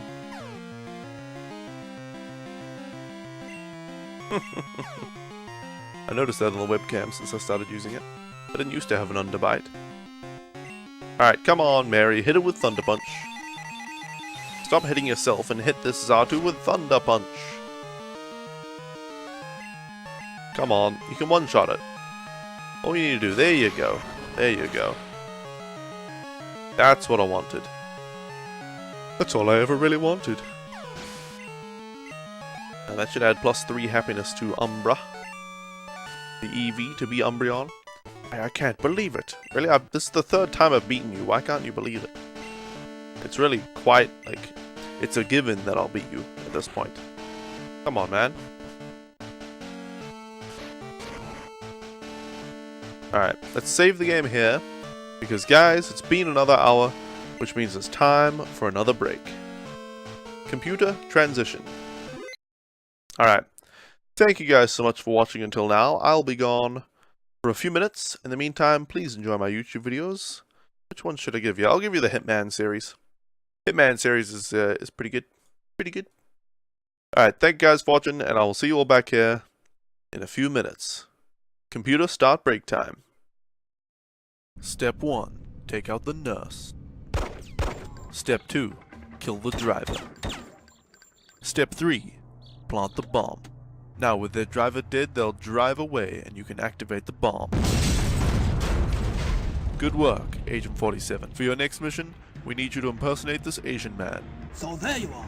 Ah, good work. Now plant the token and eliminate the target. This guy is loaded.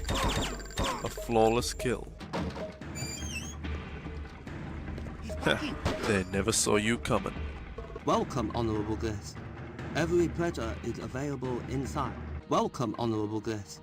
Every pleasure is available inside. This random hooker might know the safe combination. I'd better be very subtle attaining this information. I'm here on business, looking for Mr. Lee Han. Actually, I'm looking for his safe. I see. Mr. Lee, I'd like to talk about getting a raise. Get out of my sight.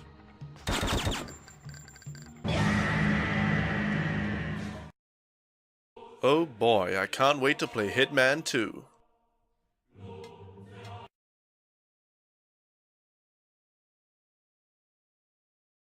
Well, this game was fun. On to the next one. Oh boy, I can't wait to play Hitman Contracts.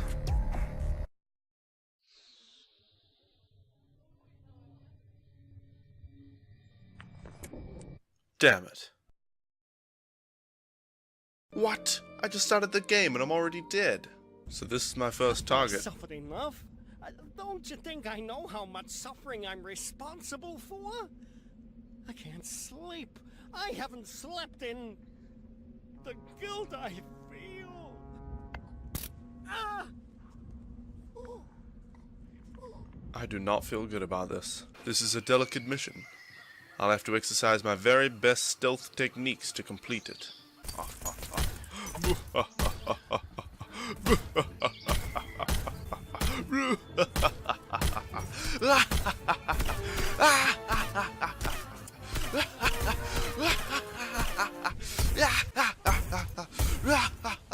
Die!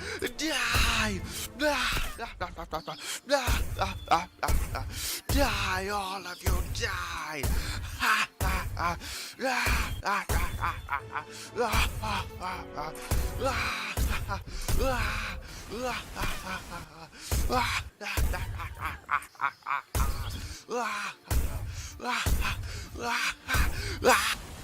Oh no, not a small cliff.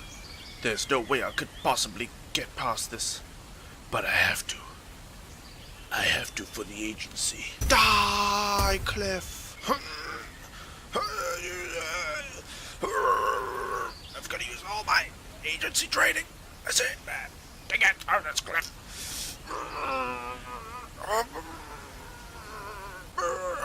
Oh my goodness, I made it!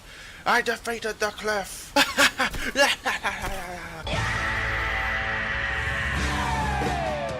Alright, we're gonna do this mission stealthily. First, I'm going to take out the bodyguard and wear his outfit. Now I'm going to replace the prop gun with a real one.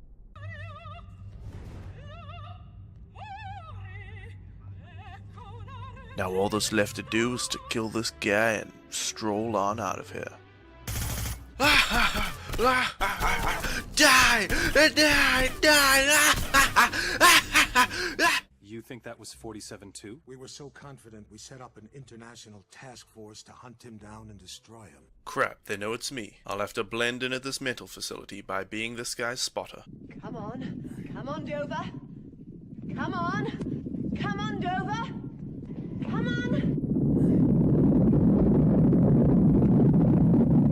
Come on, Dover! Move your bloomin' arse! Yes, you did the 4 reps. Good work. Here's your present. No, of course I didn't murder him. I was busy taking a bath. All right, taking out the trash. Taking out the trash at night. Ooh, aphrodisiac. We'll be able to have some fun with that. Whoever drinks this is going to have a good time. That's it. Take a sip. Wait, how was this supposed to get him killed again? Ah, screw it. We'll do it the old-fashioned way. Die! Die! You are Hendrik Schmutz. Yes, Sheikh Mohammed. It is a large casino. It is. Yes, a very large casino. This is a large casino. It is a very large casino. This is a large casino. It is a very large casino. Ah, Mr. 47. The fates conspire to throw us together at last. We're going to duel. It is a very large casino. And welcome back, everybody, to the stream. You know, earlier I mentioned I've done some JavaScript programming, and I was like, what did I do with my JavaScript programming? What did I program in JavaScript? It was this Pokemon slideshow that you're seeing on the screen right now. With the cute Piplup line right there. Anyway. Computer, transition to main scene. Alright, welcome back everybody to the stream. I hope you all enjoyed the Hitman videos while I was gone, but it's time to continue playing Pokemon Gold as part of Pokémarathon Classic, where we're catching all 251 Pokemon in Red, Blue, Gold, and Silver. Now, who do we want in front? We want Pumbaa because he's got the ground type moves. The large casino. Oh god, no! Alright, I have a feeling we're going to lose against this guy because I mismanaged my Pokemon a little bit. The first fight in the Elite Four. But oh well. That's alright. We gained at least 2 happiness for Eevee. Because we gained 3 and he's going to faint in this battle probably, which means a net gain of 2. Alright, let's hit this Ariados with Earthquake!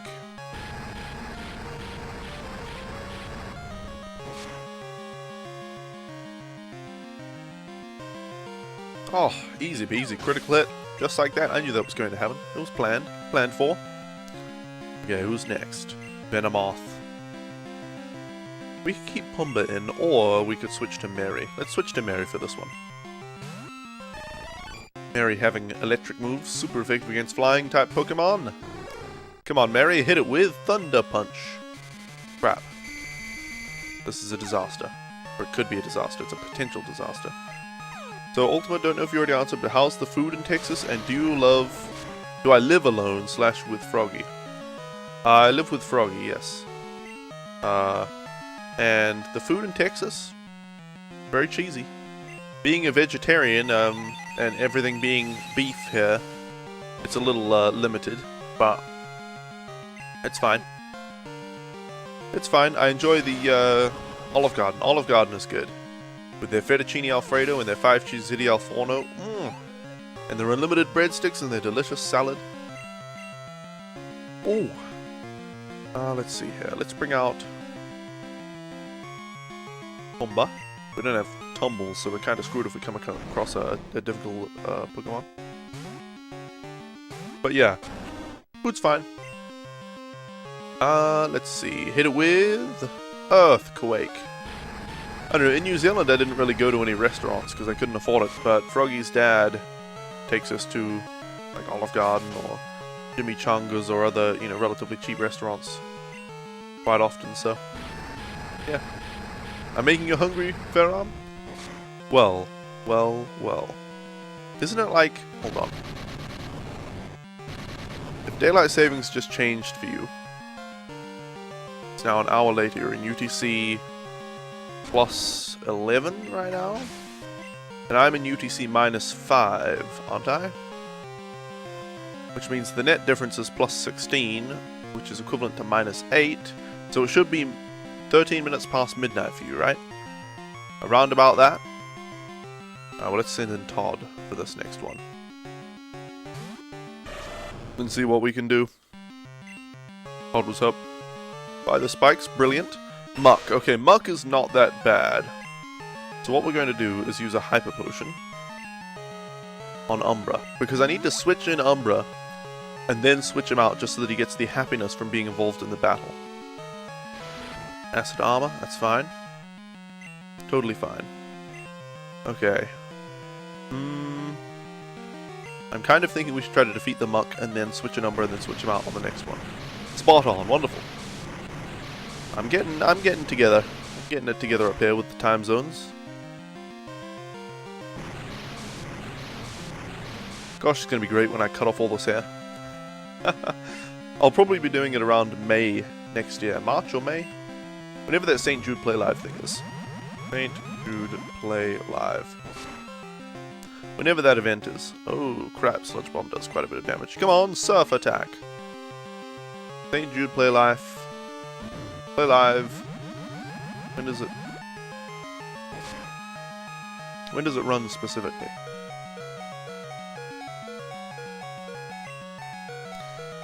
I'm having a feeling we're not going to do too well right now.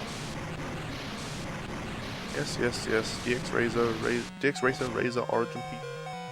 Steel Series. Purple Hoodies, Blizzard Thingy. Does it say the date when the frickin' event happens? Yep, Todd down. Alright, well let's bring in Umbra and see how we can do. What is St. Jude Play Live? I want a date. Upcoming events. Okay, let's see that. Let's see upcoming events. Alright, let's hit this guy with... Let's see how Ghost type does. Shadow Ball! Not very well. It wasn't not very effective, but not taking me to the events. I'm gonna have to Let's see how quick attack does. Same amount of damage. I'm going to say, when is St. Jude Play Live? Oh, it's in the FAQ. What games can I stream? How can I do this? How can I do that? The when is. When is. Oh, anytime. During the month of May, we provide okay, the month of May. The month of May. Let's bring out Mary. Do I plan on investing in an education of some sort in the States? No. No, Royal Citizen. I have the maximum qualification from from high school in New Zealand. So I could get into a university if I wanted to. But there's nothing for me to study. The idea of investing in an education is a bit, I don't know, questionable.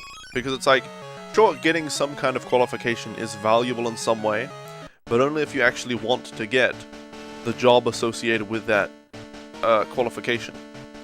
And right now there's no job that I want that has an associated required qualification with it.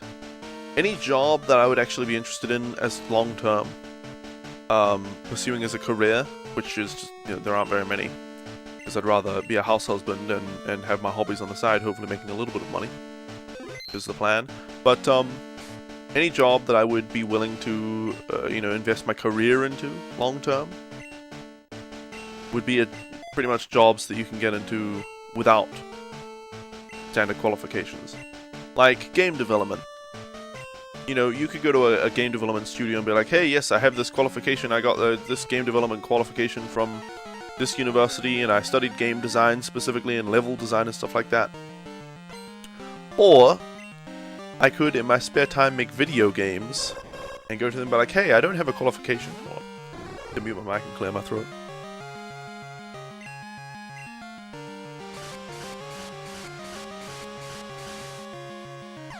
I could go to them and say, hey, I want a job at this game studio. I've made these games here. And this is what I consider myself to specialize in and all that. And this is these are the tools I use to make these games, and this is my skill set.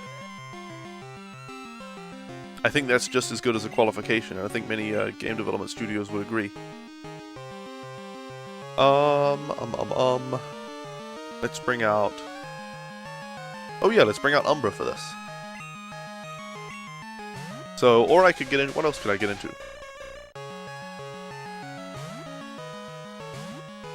Is there any other job that I would really be willing to do long-term as a career? Or at least that I wouldn't hate?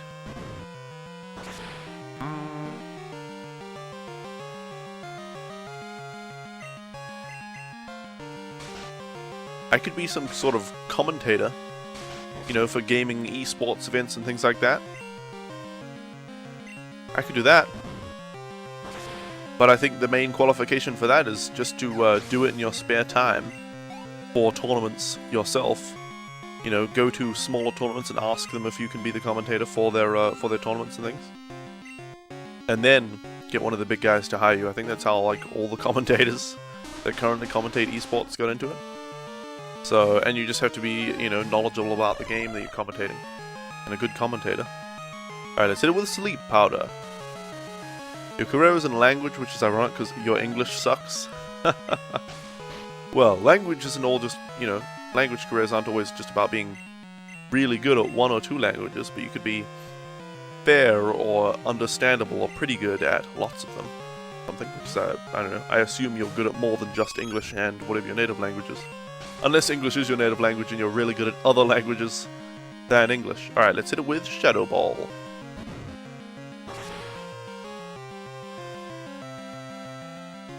Alright, that's really not much damage. Uh-oh. Uh-oh. Is that going to defeat Umbra?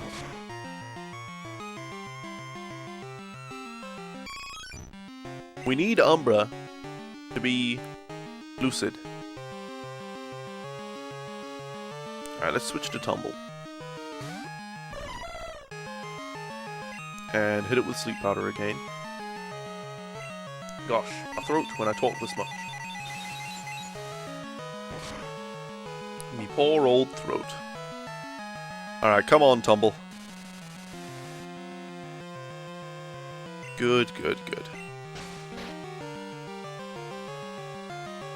Now we'll switch. Let's switch to... Let's switch to Todd. Let's see how Todd does against this damn Executor. Hard to get this hat on straight. Alright, Psychic. Your friend is employed at DICE here in Sweden. Part of his contract involves secrecy. So you don't know exactly what he's doing, though? Yeah, I imagine there's plenty of NDA in his contract. Let's hit it with Whirlpool. I believe... Gravy.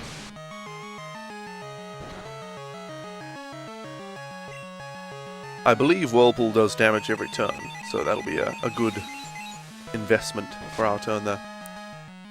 Oh, gosh. Gosh, I want Prison Architect. I watched the Worth a Buy on it. Mac did a Worth a Buy video on Prison Architect. That game looks great. I would stream that game. It's so expensive though. That's the problem with Prison. I look at Prison Architect and I'm like, yeah, that's like $10. I'd buy that for $10, or at least I'd expect that to be worth $10. You know. But damn, they want $30 for Prison Architect. It's a big, long-lasting game. But it's an ugly 2D game. You know. Frickin' $30 for Prison Architect. That's half the price of a AAA game. And in a AAA game, the gameplay may or may not be as good as Prison Architect. It may or may not last as long as Prison Architect. But the graphics are frickin' amazing, and they have like professional actors or voice actors for the voice acting, and they have all the cutscenes, and they have all the awesome stuff. All the production values. And they pay, or it costs $100 million to make the game, so of course it costs $60 to buy. They want $30 for Prison Architect. Did it cost $50 million to make? Does it have any of those high production values? Or is it just a fun little indie game? It's a damn good little indie game. But frig, $30 for that? Jesus. It's on sale right now for $20. At most it should be $20. More like $15, and then it should go on sale for like $12 right now. At launch, launching out of early access. And then later on, when it's on sale in a year for like $5 is when I would be able to get it. Frickin' $30. Jesus. $30. So it looks like a great game, but the pricing is outrageous. Outrageous. What's a similar game to Prison Architect?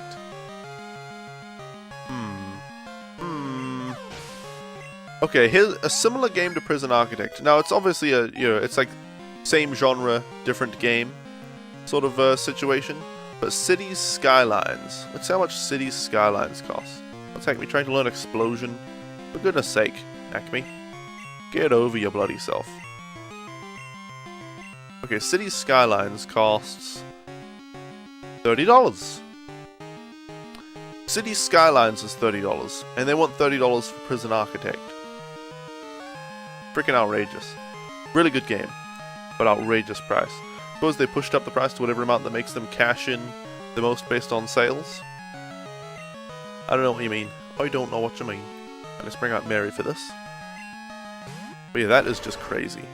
$30 for Prison Architect when it's freaking $30 for Cities Skylines. Cities Skylines is a similar game, it's strategy, city building. Prison Architect is about building a prison, City Skylines is about building a city. You've got resource management, you've got citizens, like the prisoners in Prison Architect. You've got a similar amount of gameplay time, like you could play both games for hours and hours and hours and hours and hours. Cities Skylines looks damn good. It's got really good 3D graphics. Prison Architect looks like a freaking crappy little 2D game.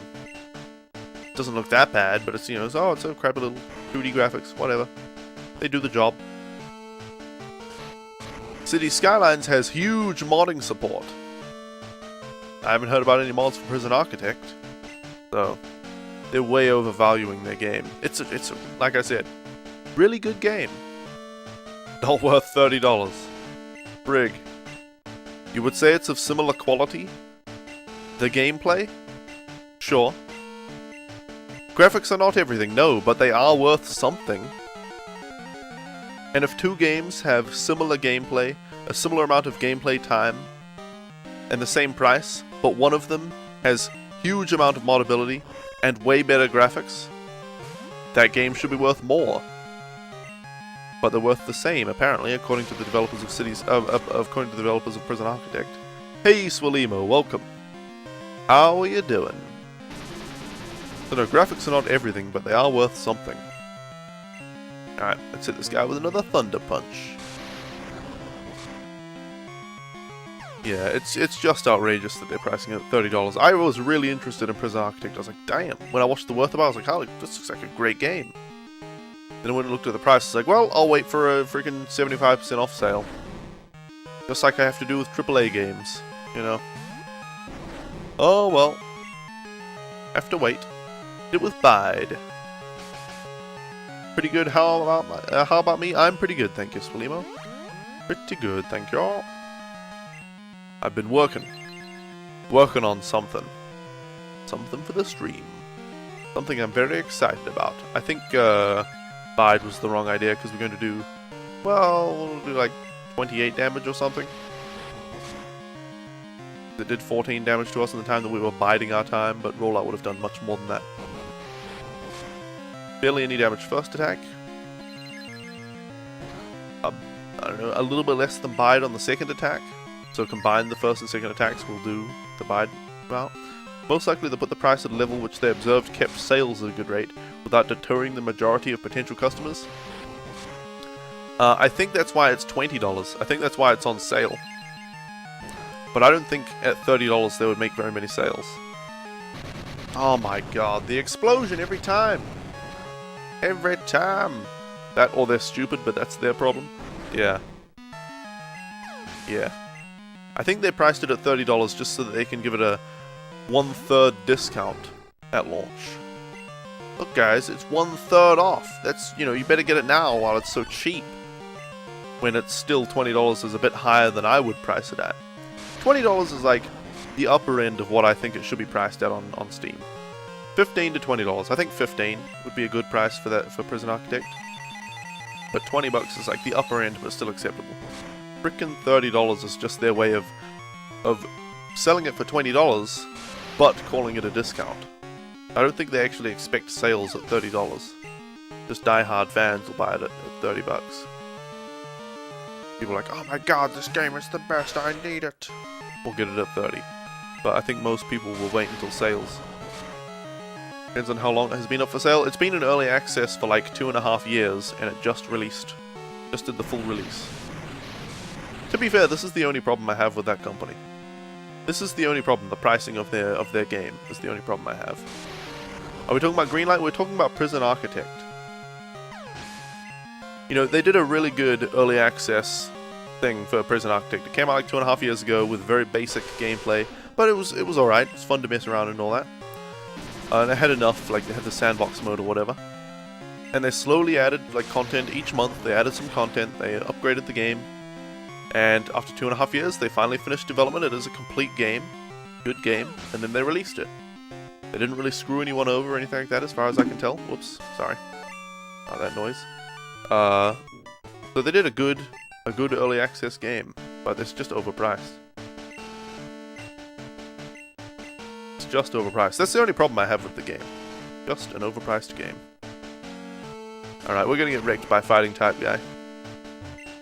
But at least we did manage to beat that poison type guy. I need to move this webcam, don't I? This way.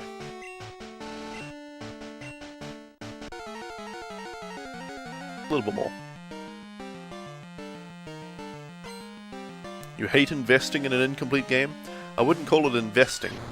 I'd say buying. You buy an incomplete game and then you hope that it gets completed. But if the developer decides never to complete it, that's your problem. It's a risky purchase. You're basically buying something that isn't worth as much money as you're paying. And hoping that it'll later be worth more than the money that you paid. Okay, well, Mary's gonna get wrecked by Dig.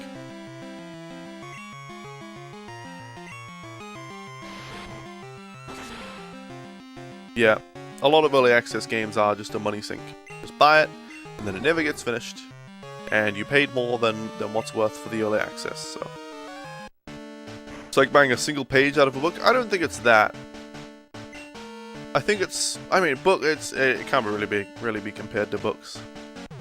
Because if it's a game, like Prison Architect for instance, okay, a book is a story from start to finish, and it's not complete until at least all the major plot lines are presented from start to finish. Every single major plot line has to be begun, have a middle, and then ended. Whereas in a video game, like Prison Architect for instance, you could just have, you know, building rooms and some facilities and have the prisoners living in there and then trying to riot now and then to get out. And that would be hours and hours and hours of gameplay. So, whereas a single page of a book is really just a teaser and is in no way complete. But you could have a complete basic game like that. You could say that that part of the game is complete, the sort of sandbox, long play session type of game. So yeah, it's really different from books. You don't give a damn what it costs, but you understand others do that live on a tighter budget. Perhaps a problem with studios abusing supply and demand by initially pushing up prices before dropping them? Yeah. That's a very common tactic, and I hate it. I despise it. Many people have to worry about how much their games cost. So when companies do scumbag moves like this, they basically fake how expensive the game is. They look, it's like, look, this game is worth $30. But you can get it for $20 if you buy it right now. When really they don't expect many people to buy it at $30 in the first place. They're just tricking people, basically. It's just a trick to try to get more sales. Let's see. Tumble, it's your turn. Hey, Pokemon Real Time, welcome. How are you doing? Hands hurting me for some reason.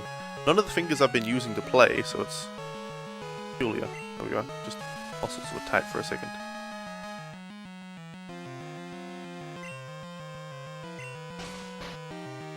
You're good, how am I? I'm good, other than this freaking hand. These two fingers on. These ones.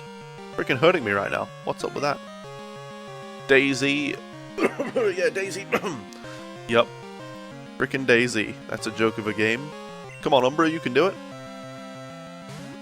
I bought Daisy too, and I regret it. I did get, you know, a reasonable number of hours out of Daisy. I played it for like 10 hours or something. It's like, yeah, got a reasonable amount of playtime out of it. But, God, what a terrible, terrible early access game is Daisy. Alright, good. Come on, Umbra, finish it off. I wonder if I could have finished it off with quick attack there. Who knows? Not I. Alright, Umbra actually managed to beat a Pokemon. Wonderful. May not have much defense, but Umbra can take down some of these Pokemon. Let's send out Tumble. Shall we? Yeah. Played lots of Age of Mythology on Steam recently. Truly recommend for anyone liking the art history. Age of Mythology is a very good game. It's a bit dated at this point, unless they made an HD remaster, and even then it probably is not very modern looking. But Age of Mythology was a great game back in the day, so it's surely still a big time sink now. My friend and I, my friend Bobby John Smith, who comes into the stream sometimes, we used to get on Skype after school, and we would just start up a game of Age of Mythology, and we would play it for 8 hours, and then we would be like, oh, I guess we have to go to bed. So we'd save the game, and then the next day we'd start a new game and never complete the last one. Oh, that was fun. That was fun. Huge time investment, though. Well, time waste, I mean. It's not an investment, really. Or time exchange. Time cost, I would say. Time cost. Hit it with an earthquake! It's indeed the HD remaster? Okay, so it's an HD remaster. I'm sure it still doesn't look amazing, but it's probably, you know, good enough for modern systems. Wait, this guy has bug type. Why wouldn't I use Icy Wind? I mean, he's grass type. And ice is super effective against grass, I'm pretty sure. Okay, come on, Pumbaa. Icy Wind! Time spent enjoying something you like isn't time wasted. Yeah, that's I switched my words there afterwards. A lot of time cost. It is a price you pay, but what you get back. well, what I got back from it was worth it. Everyone needs to make their own decisions about what's worth their time. Let's send out Umbra. How did we manage to play for 8 hours in one game? We're both very defensive players. So we both would find an island, because we would always play on large islands. We'd get on our island, we'd start gathering resources, we'd amass a very small army of foot soldiers to defend in case the other one attacked, and then start building towers and just surround the entire edge of the island, every single block, with towers, so that the enemy couldn't even land on our island without destroying some towers first. That was what we would do. We actually were reasonably good at the game, but we chose not to play in a good, strategic way. We just liked to build towers. I think we were both more into the idea of city building than actual war, and the war part was just like the excitement that spiced up the city building. Your friends mostly played RTS where you spend hours just building up and have one gigantic battle in the end? Yeah. If we did ever finish our games, that's what we did. Am I thinking of Age of Mythology? We played shitloads of Age of Mythology. I might be thinking about Age of Empires 2 or 3. I don't know. We definitely played lots of Age of Mythology, but I wonder if I'm reminiscing about an Age of Empires game. Could be. I could be making a mistake there. Who knows? Who knows? Alright, alright. Oh, by the way, Pokemon Real Time, I have some feedback for your stream. I hope that I've pretty much only given you criticism. But there's a little more. I don't mean to be, I'm not trying to be mean or insulting, I'm just trying to give you my thoughts about your stream and, you know, I try to help people, at least give my opinion and hope people can find some use in it.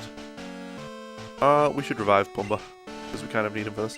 But your stream is obviously a lot about promoting your website, Pokemon Real Time, which is a good website and it's relevant to Pokemon viewers. So it's good to advertise it to people on Pokemon, on you know, the Pokemon Twitch community. But if you want to promote your website with your stream, I think first you need to have a good stream, a good Pokemon stream.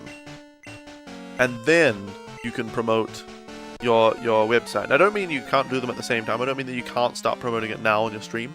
I mean that when you're designing your stream, you need to think of making a good Pokemon stream first, and then figure out how to advertise your website in it. Because, I mean, you know my preference. I always want to see as much of the game as possible. But even if you just shrink the game, make the game a bit bigger, you know, like it covers more of the screen, because right now it's like less than a quarter of the screen. And with no webcam, that means the key visual element of your stream, or the one that people are paying attention to, is only filling a quarter of the screen. The gameplay is only filling a quarter of the screen. So I think you need to think about how to make your stream a good Pokemon stream first, and then add in the advertisement for the website. But I don't know. That's just feedback. You can take it or leave it. I don't mean it in any insulting way, and your stream was pretty good for a first stream anyway, so. Your friends just play barbarian-style Genghis Khan raiding. You stall and turtle to annoy them for all the right reasons. Nice, Royal Citizen. Oh, nice. Will this defeat the Venomoth? Bugger. Well, Mary's gonna go down. Yep. Sorry, Mary. I failed you as a Pokemon trainer. Alright. Let's bring out Pumbaa. Pumbaa fast enough for this? I hope so. Come on, Pumbaa, Icy Wind! Gosh. Oh, if we get through the confusion, I can just switch him out to get rid of the confusion. It's fine if we just get through this once, Pumbaa. Whoa, my hat. I'm trying to be sad here, Pumbaa. Damn it. I mean hat. I'm trying to be sad about Pumbaa. Damn hat. Alright, Pumbaa's gonna die to Psychic right now.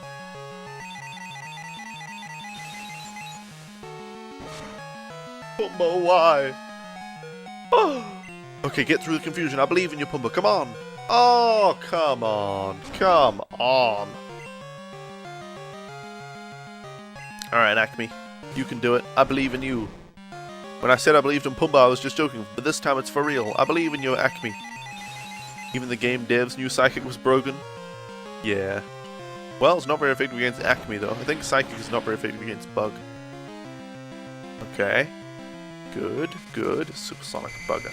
Thanks for the feedback. It's fair to say that about 50% of the reason for streaming was to promote the website. I don't remember who it was, but someone mentioned that all that info on the screen could be put in the channel info. It could. It could. Well, this is bollocks for Acme. Still going, isn't it like really early in America and used to say my... Yes, it's 8:41 AM in America. I start streaming at 6 AM here in the Central American time zone. The only alpha game that you've bought and liked is the new Ark Survival Evolved. I see. You told about the chat window as well. It's usually empty and the viewers can see the chat anyway. Yeah. You notice I don't even put chat on screen, even though I have the room for it. I literally have just empty space. So I could put the chat up there, or I could put it over that side. The reason I don't put it anywhere, Umbra's saying, no, don't send me out.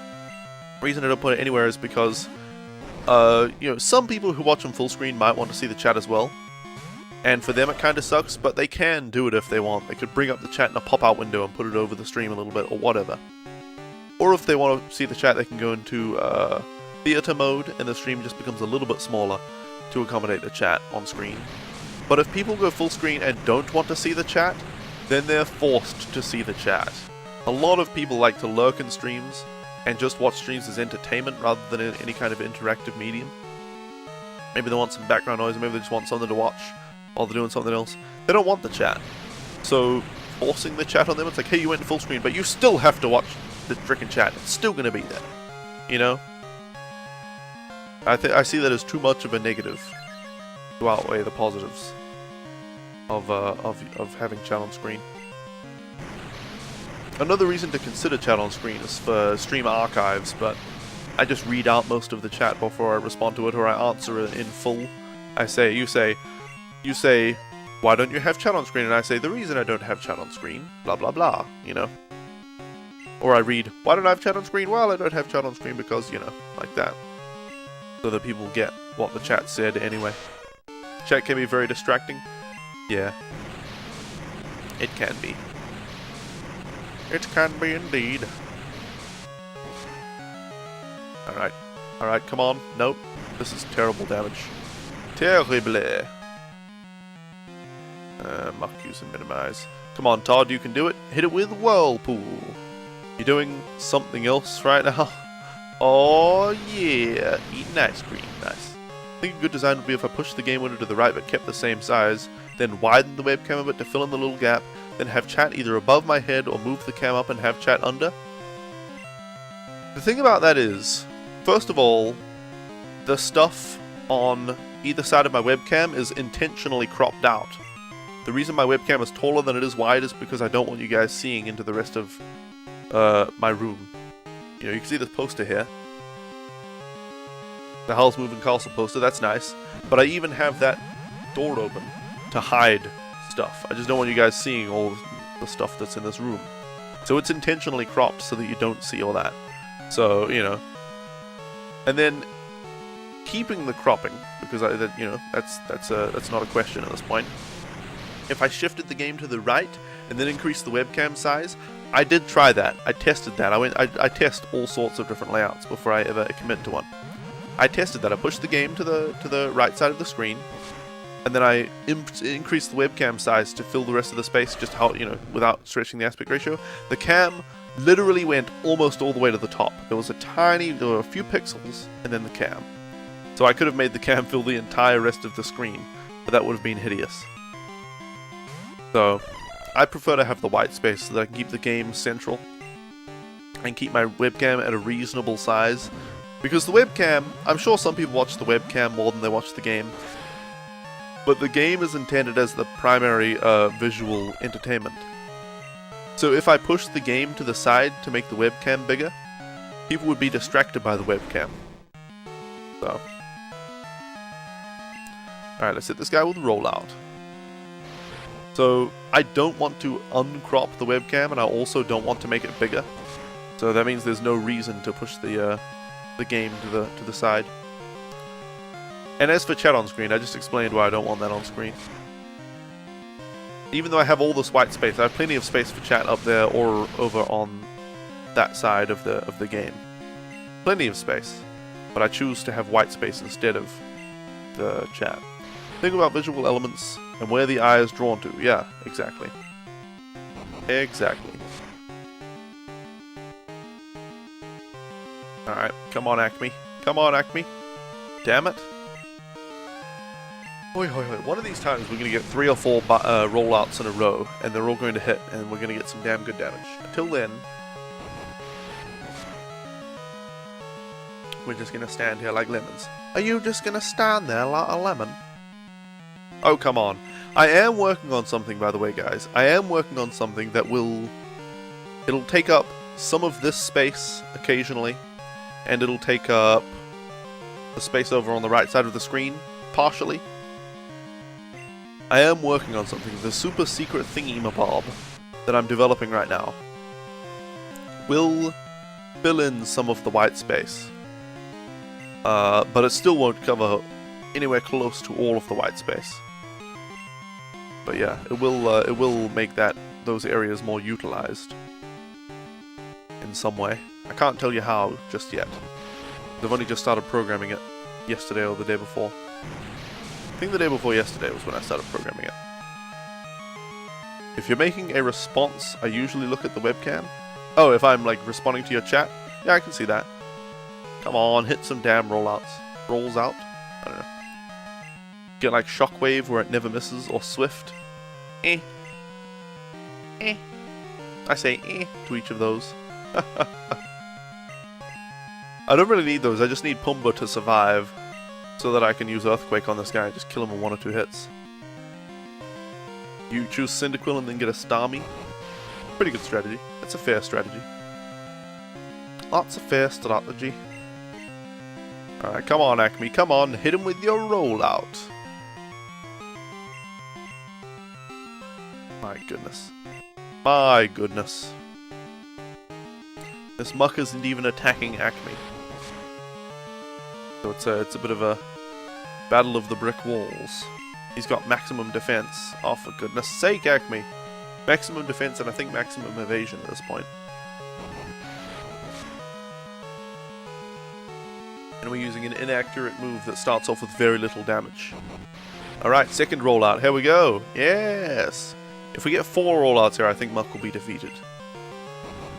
3 rollouts. Okay, 1 more. That's all we need. Come on, Acme. 1 more rollout. I believe in you. Might as well use Strength at this point.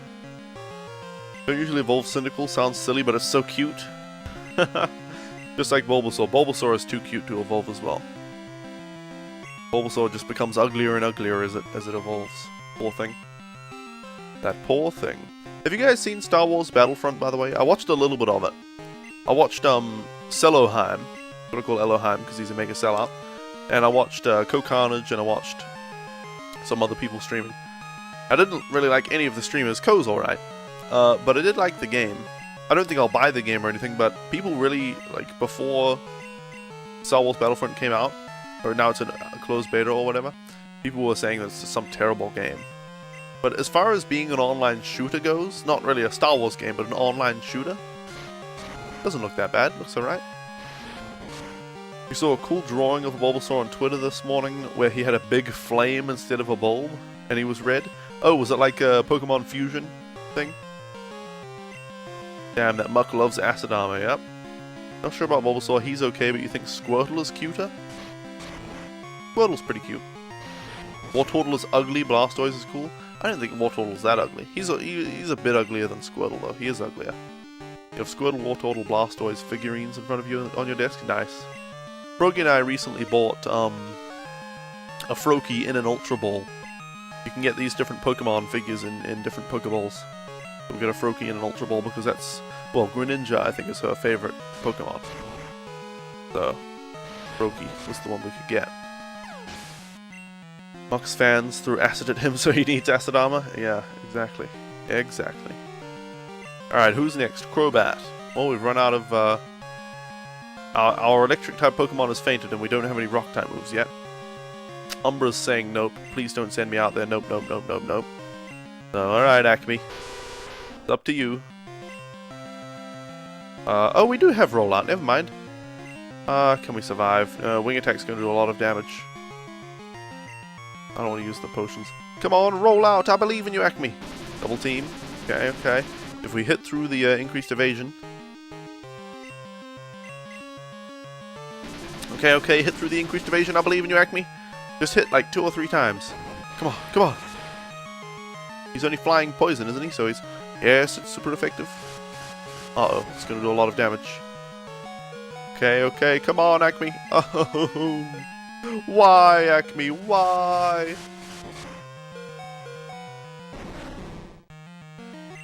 You think War Turtle is cool because of the ears that look like little Roman wings? Yeah, I agree. That is cool. Let's try Sand Attack. Okay, that shouldn't defeat us in one hit, right? The wing attack. Survive it. Okay. Oh no. Sorry, Umbra. I'm sorry. Crobat has insane speed and he's using double team, yep. Yes, indeed. Bring potions and revives. I'm not trying to beat the Elite Four, Crafty Cakes. I'm just trying to get XP and get happiness for Umbra. Because every time a Pokemon is used in battle, a successful battle against an Elite Four member, they gain 3 happiness. Which is pretty good. So yeah. Maybe I should buy more potions though. Do I have much money? Do you get money for beating the Elite Four members individually? I'm not sure. I'm not so sure.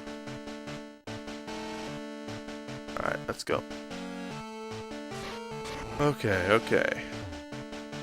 Let's see what you're made of. Still no Umbreon? No. It needs a lot of happiness to turn into a freaking Umbreon. So we're getting there though, we're getting there. This is my new strategy for getting happiness. Because every time you defeat an Elite Four member successfully, having used that Pokemon in the battle, it gains 3 happiness. Umbreon better be good and worth the effort. It'll be okay when it first turns into Umbreon, and it'll be damn good when we teach it Psychic. It knows Shadow Ball and it'll learn Psychic when we get the TM for that from one of the gym leaders in Kanto, and then it'll be a good Pokemon. And it'll be cute. Most important aspect of any Pokemon.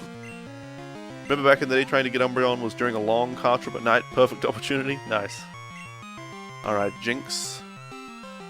Let's send in... Can we just send in Umbra? Or should we put it to sleep with Tumble first? Umbra says nope, so we'll send in Tumble first. Umbreon's good. You really like Glaceon more though? Oh yeah, Glaceon's a thing. I forget about that. Glaceon and Leafeon need those rocks near them to evolve. So they're Flareon, Jolteon, and Vaporeon need stones to evolve. Umbreon and Espeon need happiness to evolve. Oh crap. Glaceon and Leafeon need stones near them to evolve, or rocks or whatever, near them in the overworld. Are there any more evolutions? Like black cats, maybe that's why, although you know Eevee isn't a cat. Yeah, it's a little fox, isn't it? Looks like a fox. Alright, come on Eevee, finish it off with Quick Attack. Oh yeah. Easy peasy. Okay, Exeggutor next. Usually I would use Tumble, put it to sleep and all that. Let's bring out Pumbaa with Icy Wind. If you haven't you should try Pixelmon, it's awesome. That's a Minecraft mod, isn't it? Sorry, but I have no interest at all in playing Minecraft again. I have played the shit out of Minecraft. I've played Minecraft mods like Feed the Beast and Ticket and all that kind of stuff. I've made mods for Minecraft. I ran a server for a while. I've run 2 servers, I think, actually. I've done Minecraft. I have about 1,000,000 billion years of playtime in that game. And I am done. I have completed Minecraft, let's put it that way. I got the Minecraft completion bonus. So, and also I don't think Pixelmon looks very good, to be honest. I've seen other people play it. That's one mod I did not actually ever try, but... 3D realistic Pokemons? No. No, it's 3D pixelated Pokemons, just like the title. How did Minecraft get ruined by YouTube, Alice? How did people making YouTube videos of Minecraft ruin Minecraft? Was this? I didn't read what Pokemon was coming out. 1 million billion. Now Minecraft just makes you cringe because people made videos of it on YouTube? Let's see how that affects you playing it. 3DS has 3D realistic Pokemons? To a reasonable degree, yes. To a reasonable degree. Alright. Easy peasy. Mary's level 47 now. She's a carry. Zatu. Love the video of the guy that accidentally burns down his house. Are you talking about the real... the Twitch? Okay, in Minecraft. Because recently there was an Asian guy a Japanese streamer on Twitch who accidentally burned down his house. I was like, you love that? You think that's funny? Jesus. But I guess you're talking about a Minecraft thing. There you go, like you said. Have you seen the video of the fans at Minecon QA? Maybe? I don't know. Because of the evidence, the audience is why it affects you? What? Because of the audience is why it affects you. What are you talking about, Ferram? The people who watch Minecraft videos, you're affected by them because they talk about Minecraft and annoy you outside of Minecraft? Maybe? Alright, we need Pumbaa for this. We need him. We'll load some. Let's bring out Acme. Okay, here's how we're gonna do it. We're gonna do Acme and we're gonna roll out against this guy. It'll be great. It'll be great. The real life guy that was scary? Yeah, that was crazy. I don't recommend anybody watch that. It's kind of haunting. I skipped through it just to see because I thought it was some kind of fake thing. How much RAM did my server have? I don't remember. Many RAM. It had many RAM. Many gigs of RAM. I don't remember how many. Alright. Okay, it's super effective apparently. I had no idea that... Oh yeah, Rock is super effective against Bug, isn't it? And Ariados is Poison Bug, is it not? Okay, if this next rollout hits, we are in the money. This next rollout hits. Please.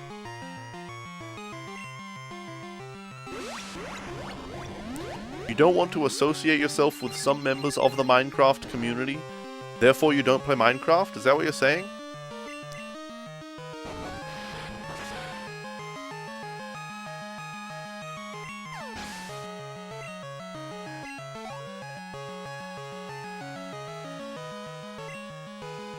No links in the chat, guys.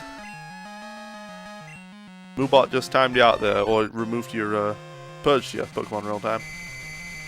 Most Twitch streams will have that rule. Be aware. Oh, by the way, Pokemon real time. You know how in your stream there was that person who was like, oh yeah, you definitely need moderators. You know, oh, even with only 10 viewers, you can get really bad links in your chat and trolls and stuff coming in. That guy was just 100% angling for mod status. I looked up a picture. Froggy and I were watching your stream, and I told her, hey look, I found a picture of blah blah blah, that person. Whatever their name was, I don't remember, but they were like, oh, you need moderators, you definitely need moderators. I found a picture of that person right here. There you go. And yeah, Pokemon real time. Come on, man. Come on.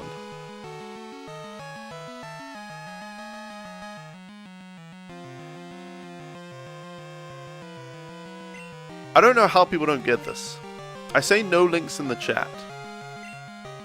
Say no links in the chat. You post a link in the chat, it gets removed. And you go, oh, I'm not allowed to post links in the chat. And I say no links in the chat. And then you're like, oh, since I can't post links, I'll just post the end part of the URL and they can complete the link. It's evading the rule. Yeah, he asked for it, but I didn't say you could post it. Pokemon real time. You can PM that link to him. I don't even know who asked for it. But whoever asked for it, you can PM that link. But yeah, that was just evading a rule. So, no thanks. I know people don't really think about it and they don't realize what they're doing. But it's sort of like, oh, there's that rule, how do I get around it so I can still post this link in the chat, you know? I know you didn't mean anything malicious by it, but it gets me every time. Every time I see somebody doing it. Anyway. Let's bring out Todd. Hey, David Spartan. Yes, I'm catching all 251 Pokemon. Welcome. How are you doing? And no, Alice, I didn't ban Pokemon Real Time. I know he didn't mean anything by it. Just purged him again. Boobot got him the first time, and I got him the second time. Oh dear. Okay, spikes, that's fine. That's fine, Fortress. I don't mind. Come on, Todd, another surf attack. Is this going to be a glitch fest? No, David Spartan. I'm playing on legitimate Pokemon cartridges. I've played Pokemon Red and Blue already. We caught the 151 in Red and Blue. And the only Pokemon I used a glitch to catch was Mew, because you can't get it legitimately. Now I'm playing through Gold and Silver, again on legit cartridges, so I can do the trading. I have GBA and Game Boy Player with the GameCube and all that. So the only Pokemon I'm going to glitch for in Gold and Silver is Celebi. Every other Pokemon is going to be, you know, caught in game or traded from Silver or traded from Red. So yeah, no glitch fest here. Let's bring out...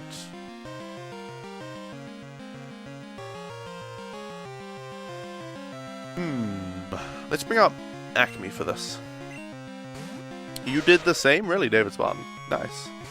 Got any mods you didn't think you would need any right away on the stream? Oh, yeah, just be aware, Pokemon Real Time. I was just telling you, you don't need any mods in your stream right now. I barely need any mods. I have 2 moderators right now, but one of them is my wife, Froggy, and she listens at work, so she can't really moderate the chat too much. And Fairarm, who is, again, audio only on his device, his iPad or whatever, so it's a hard time moderating on that device anyway. So I basically have like one-ish moderator. And I, you know, the very few times I need to purge anyone or ban anyone, I just do it myself. Will I catch them all in every generation? Yes, Crafty Cakes Gamer. I'm currently doing Pokémarathon Classic. So I'm catching all 251 in the classic games, Red, Blue, Gold, and Silver. But I will do Pokémarathon at some point on the, you know, the 3DS and all that. Playing through Fire, Leaf Green, Heart Gold, Soul Silver, Omega Ruby, Alpha Sapphire, Pearl Diamond, Black and White 2, and X and Y. And catching every single Pokemon in each of those generations. In each of the regions, anyway, you could say.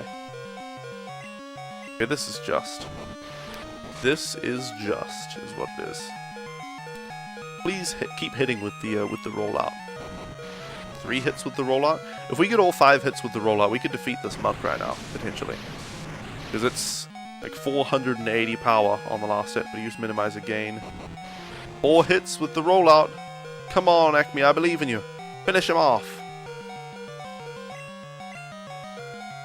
No! That was it! We could have finished it off right there. Okay, let's bring out Mary. Mary's our powerhouse. Maybe we should co-stream Ruby, Sapphire, and Emerald. You love those ones? I don't know, Crafty Cakes Gamer. I've done dual streams before, or co-stream as you called it. Not very into it. Not very into that. If you wanted to stream, like, yourself catching all the Pokemon in Gen 3, and you wanted to do it at the same time that I'm doing it, that'd be fine, and I'd let people know that you were doing it, but yeah. Dual streams, I'm not a big fan. Not a big fan. The easiest one must be Gen 6, probably. Wait, no, it'd be Fire Red Leaf Green, Gen 1. Well, Gen 3, but Region 1. That'd be the easiest. Any advice on co-streaming with others? Well, my first advice is don't do it. But if you do want to do it, which obviously you do, make sure to use push to talk, so that you can read your own chat and respond to it without having what you're saying coming through on their stream, because that's really annoying.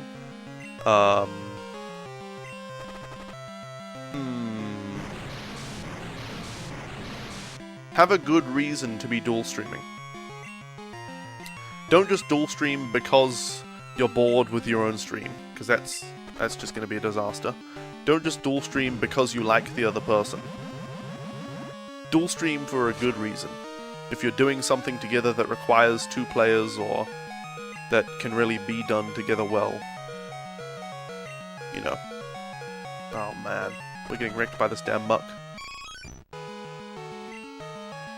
Alright, let's bring out Todd. See how we can do with Todd. Come on, Todd, I believe in you. I believe in you. Hit it with Surf Attack. Gosh, I really need to finish this battle right now. Because Froggy's going to be arriving home from work. I usually stream 4 hours, guys. But I'm only streaming 3 hours today because Froggy's got a half day at work today. And she could be arriving like any minute now. So I really need to be done right now so that she doesn't just waltz in the door. Like, oh, you're still streaming? Actually, she will be probably listening on her phone while she's driving home, so she'll be aware, but yeah. Okay, well, hopefully we're going to... Hopefully he'll defeat damn Acme, or maybe Acme will die to the spikes. Come on. Oh, come on. Get it to frickin' together, Muck. Just use any attack. Any attack almost would defeat Acme right now. He's using acid armor. This is a bloody sham. This is a sham. Oh my goodness. Oh my good gravy. Hey, we actually beat it. Amazing. The romantic shopping stream to be with waifu? Yes, indeed. What's it called? What's what called? Oh, the video? Please discuss this in PMs, guys. Okay. I'm pretty sure I just heard the car door close from Froggy getting home. Guys, we just lost the Elite Four. I'm done streaming. So, computer, transition. Alright guys, I'm done. Thanks for watching.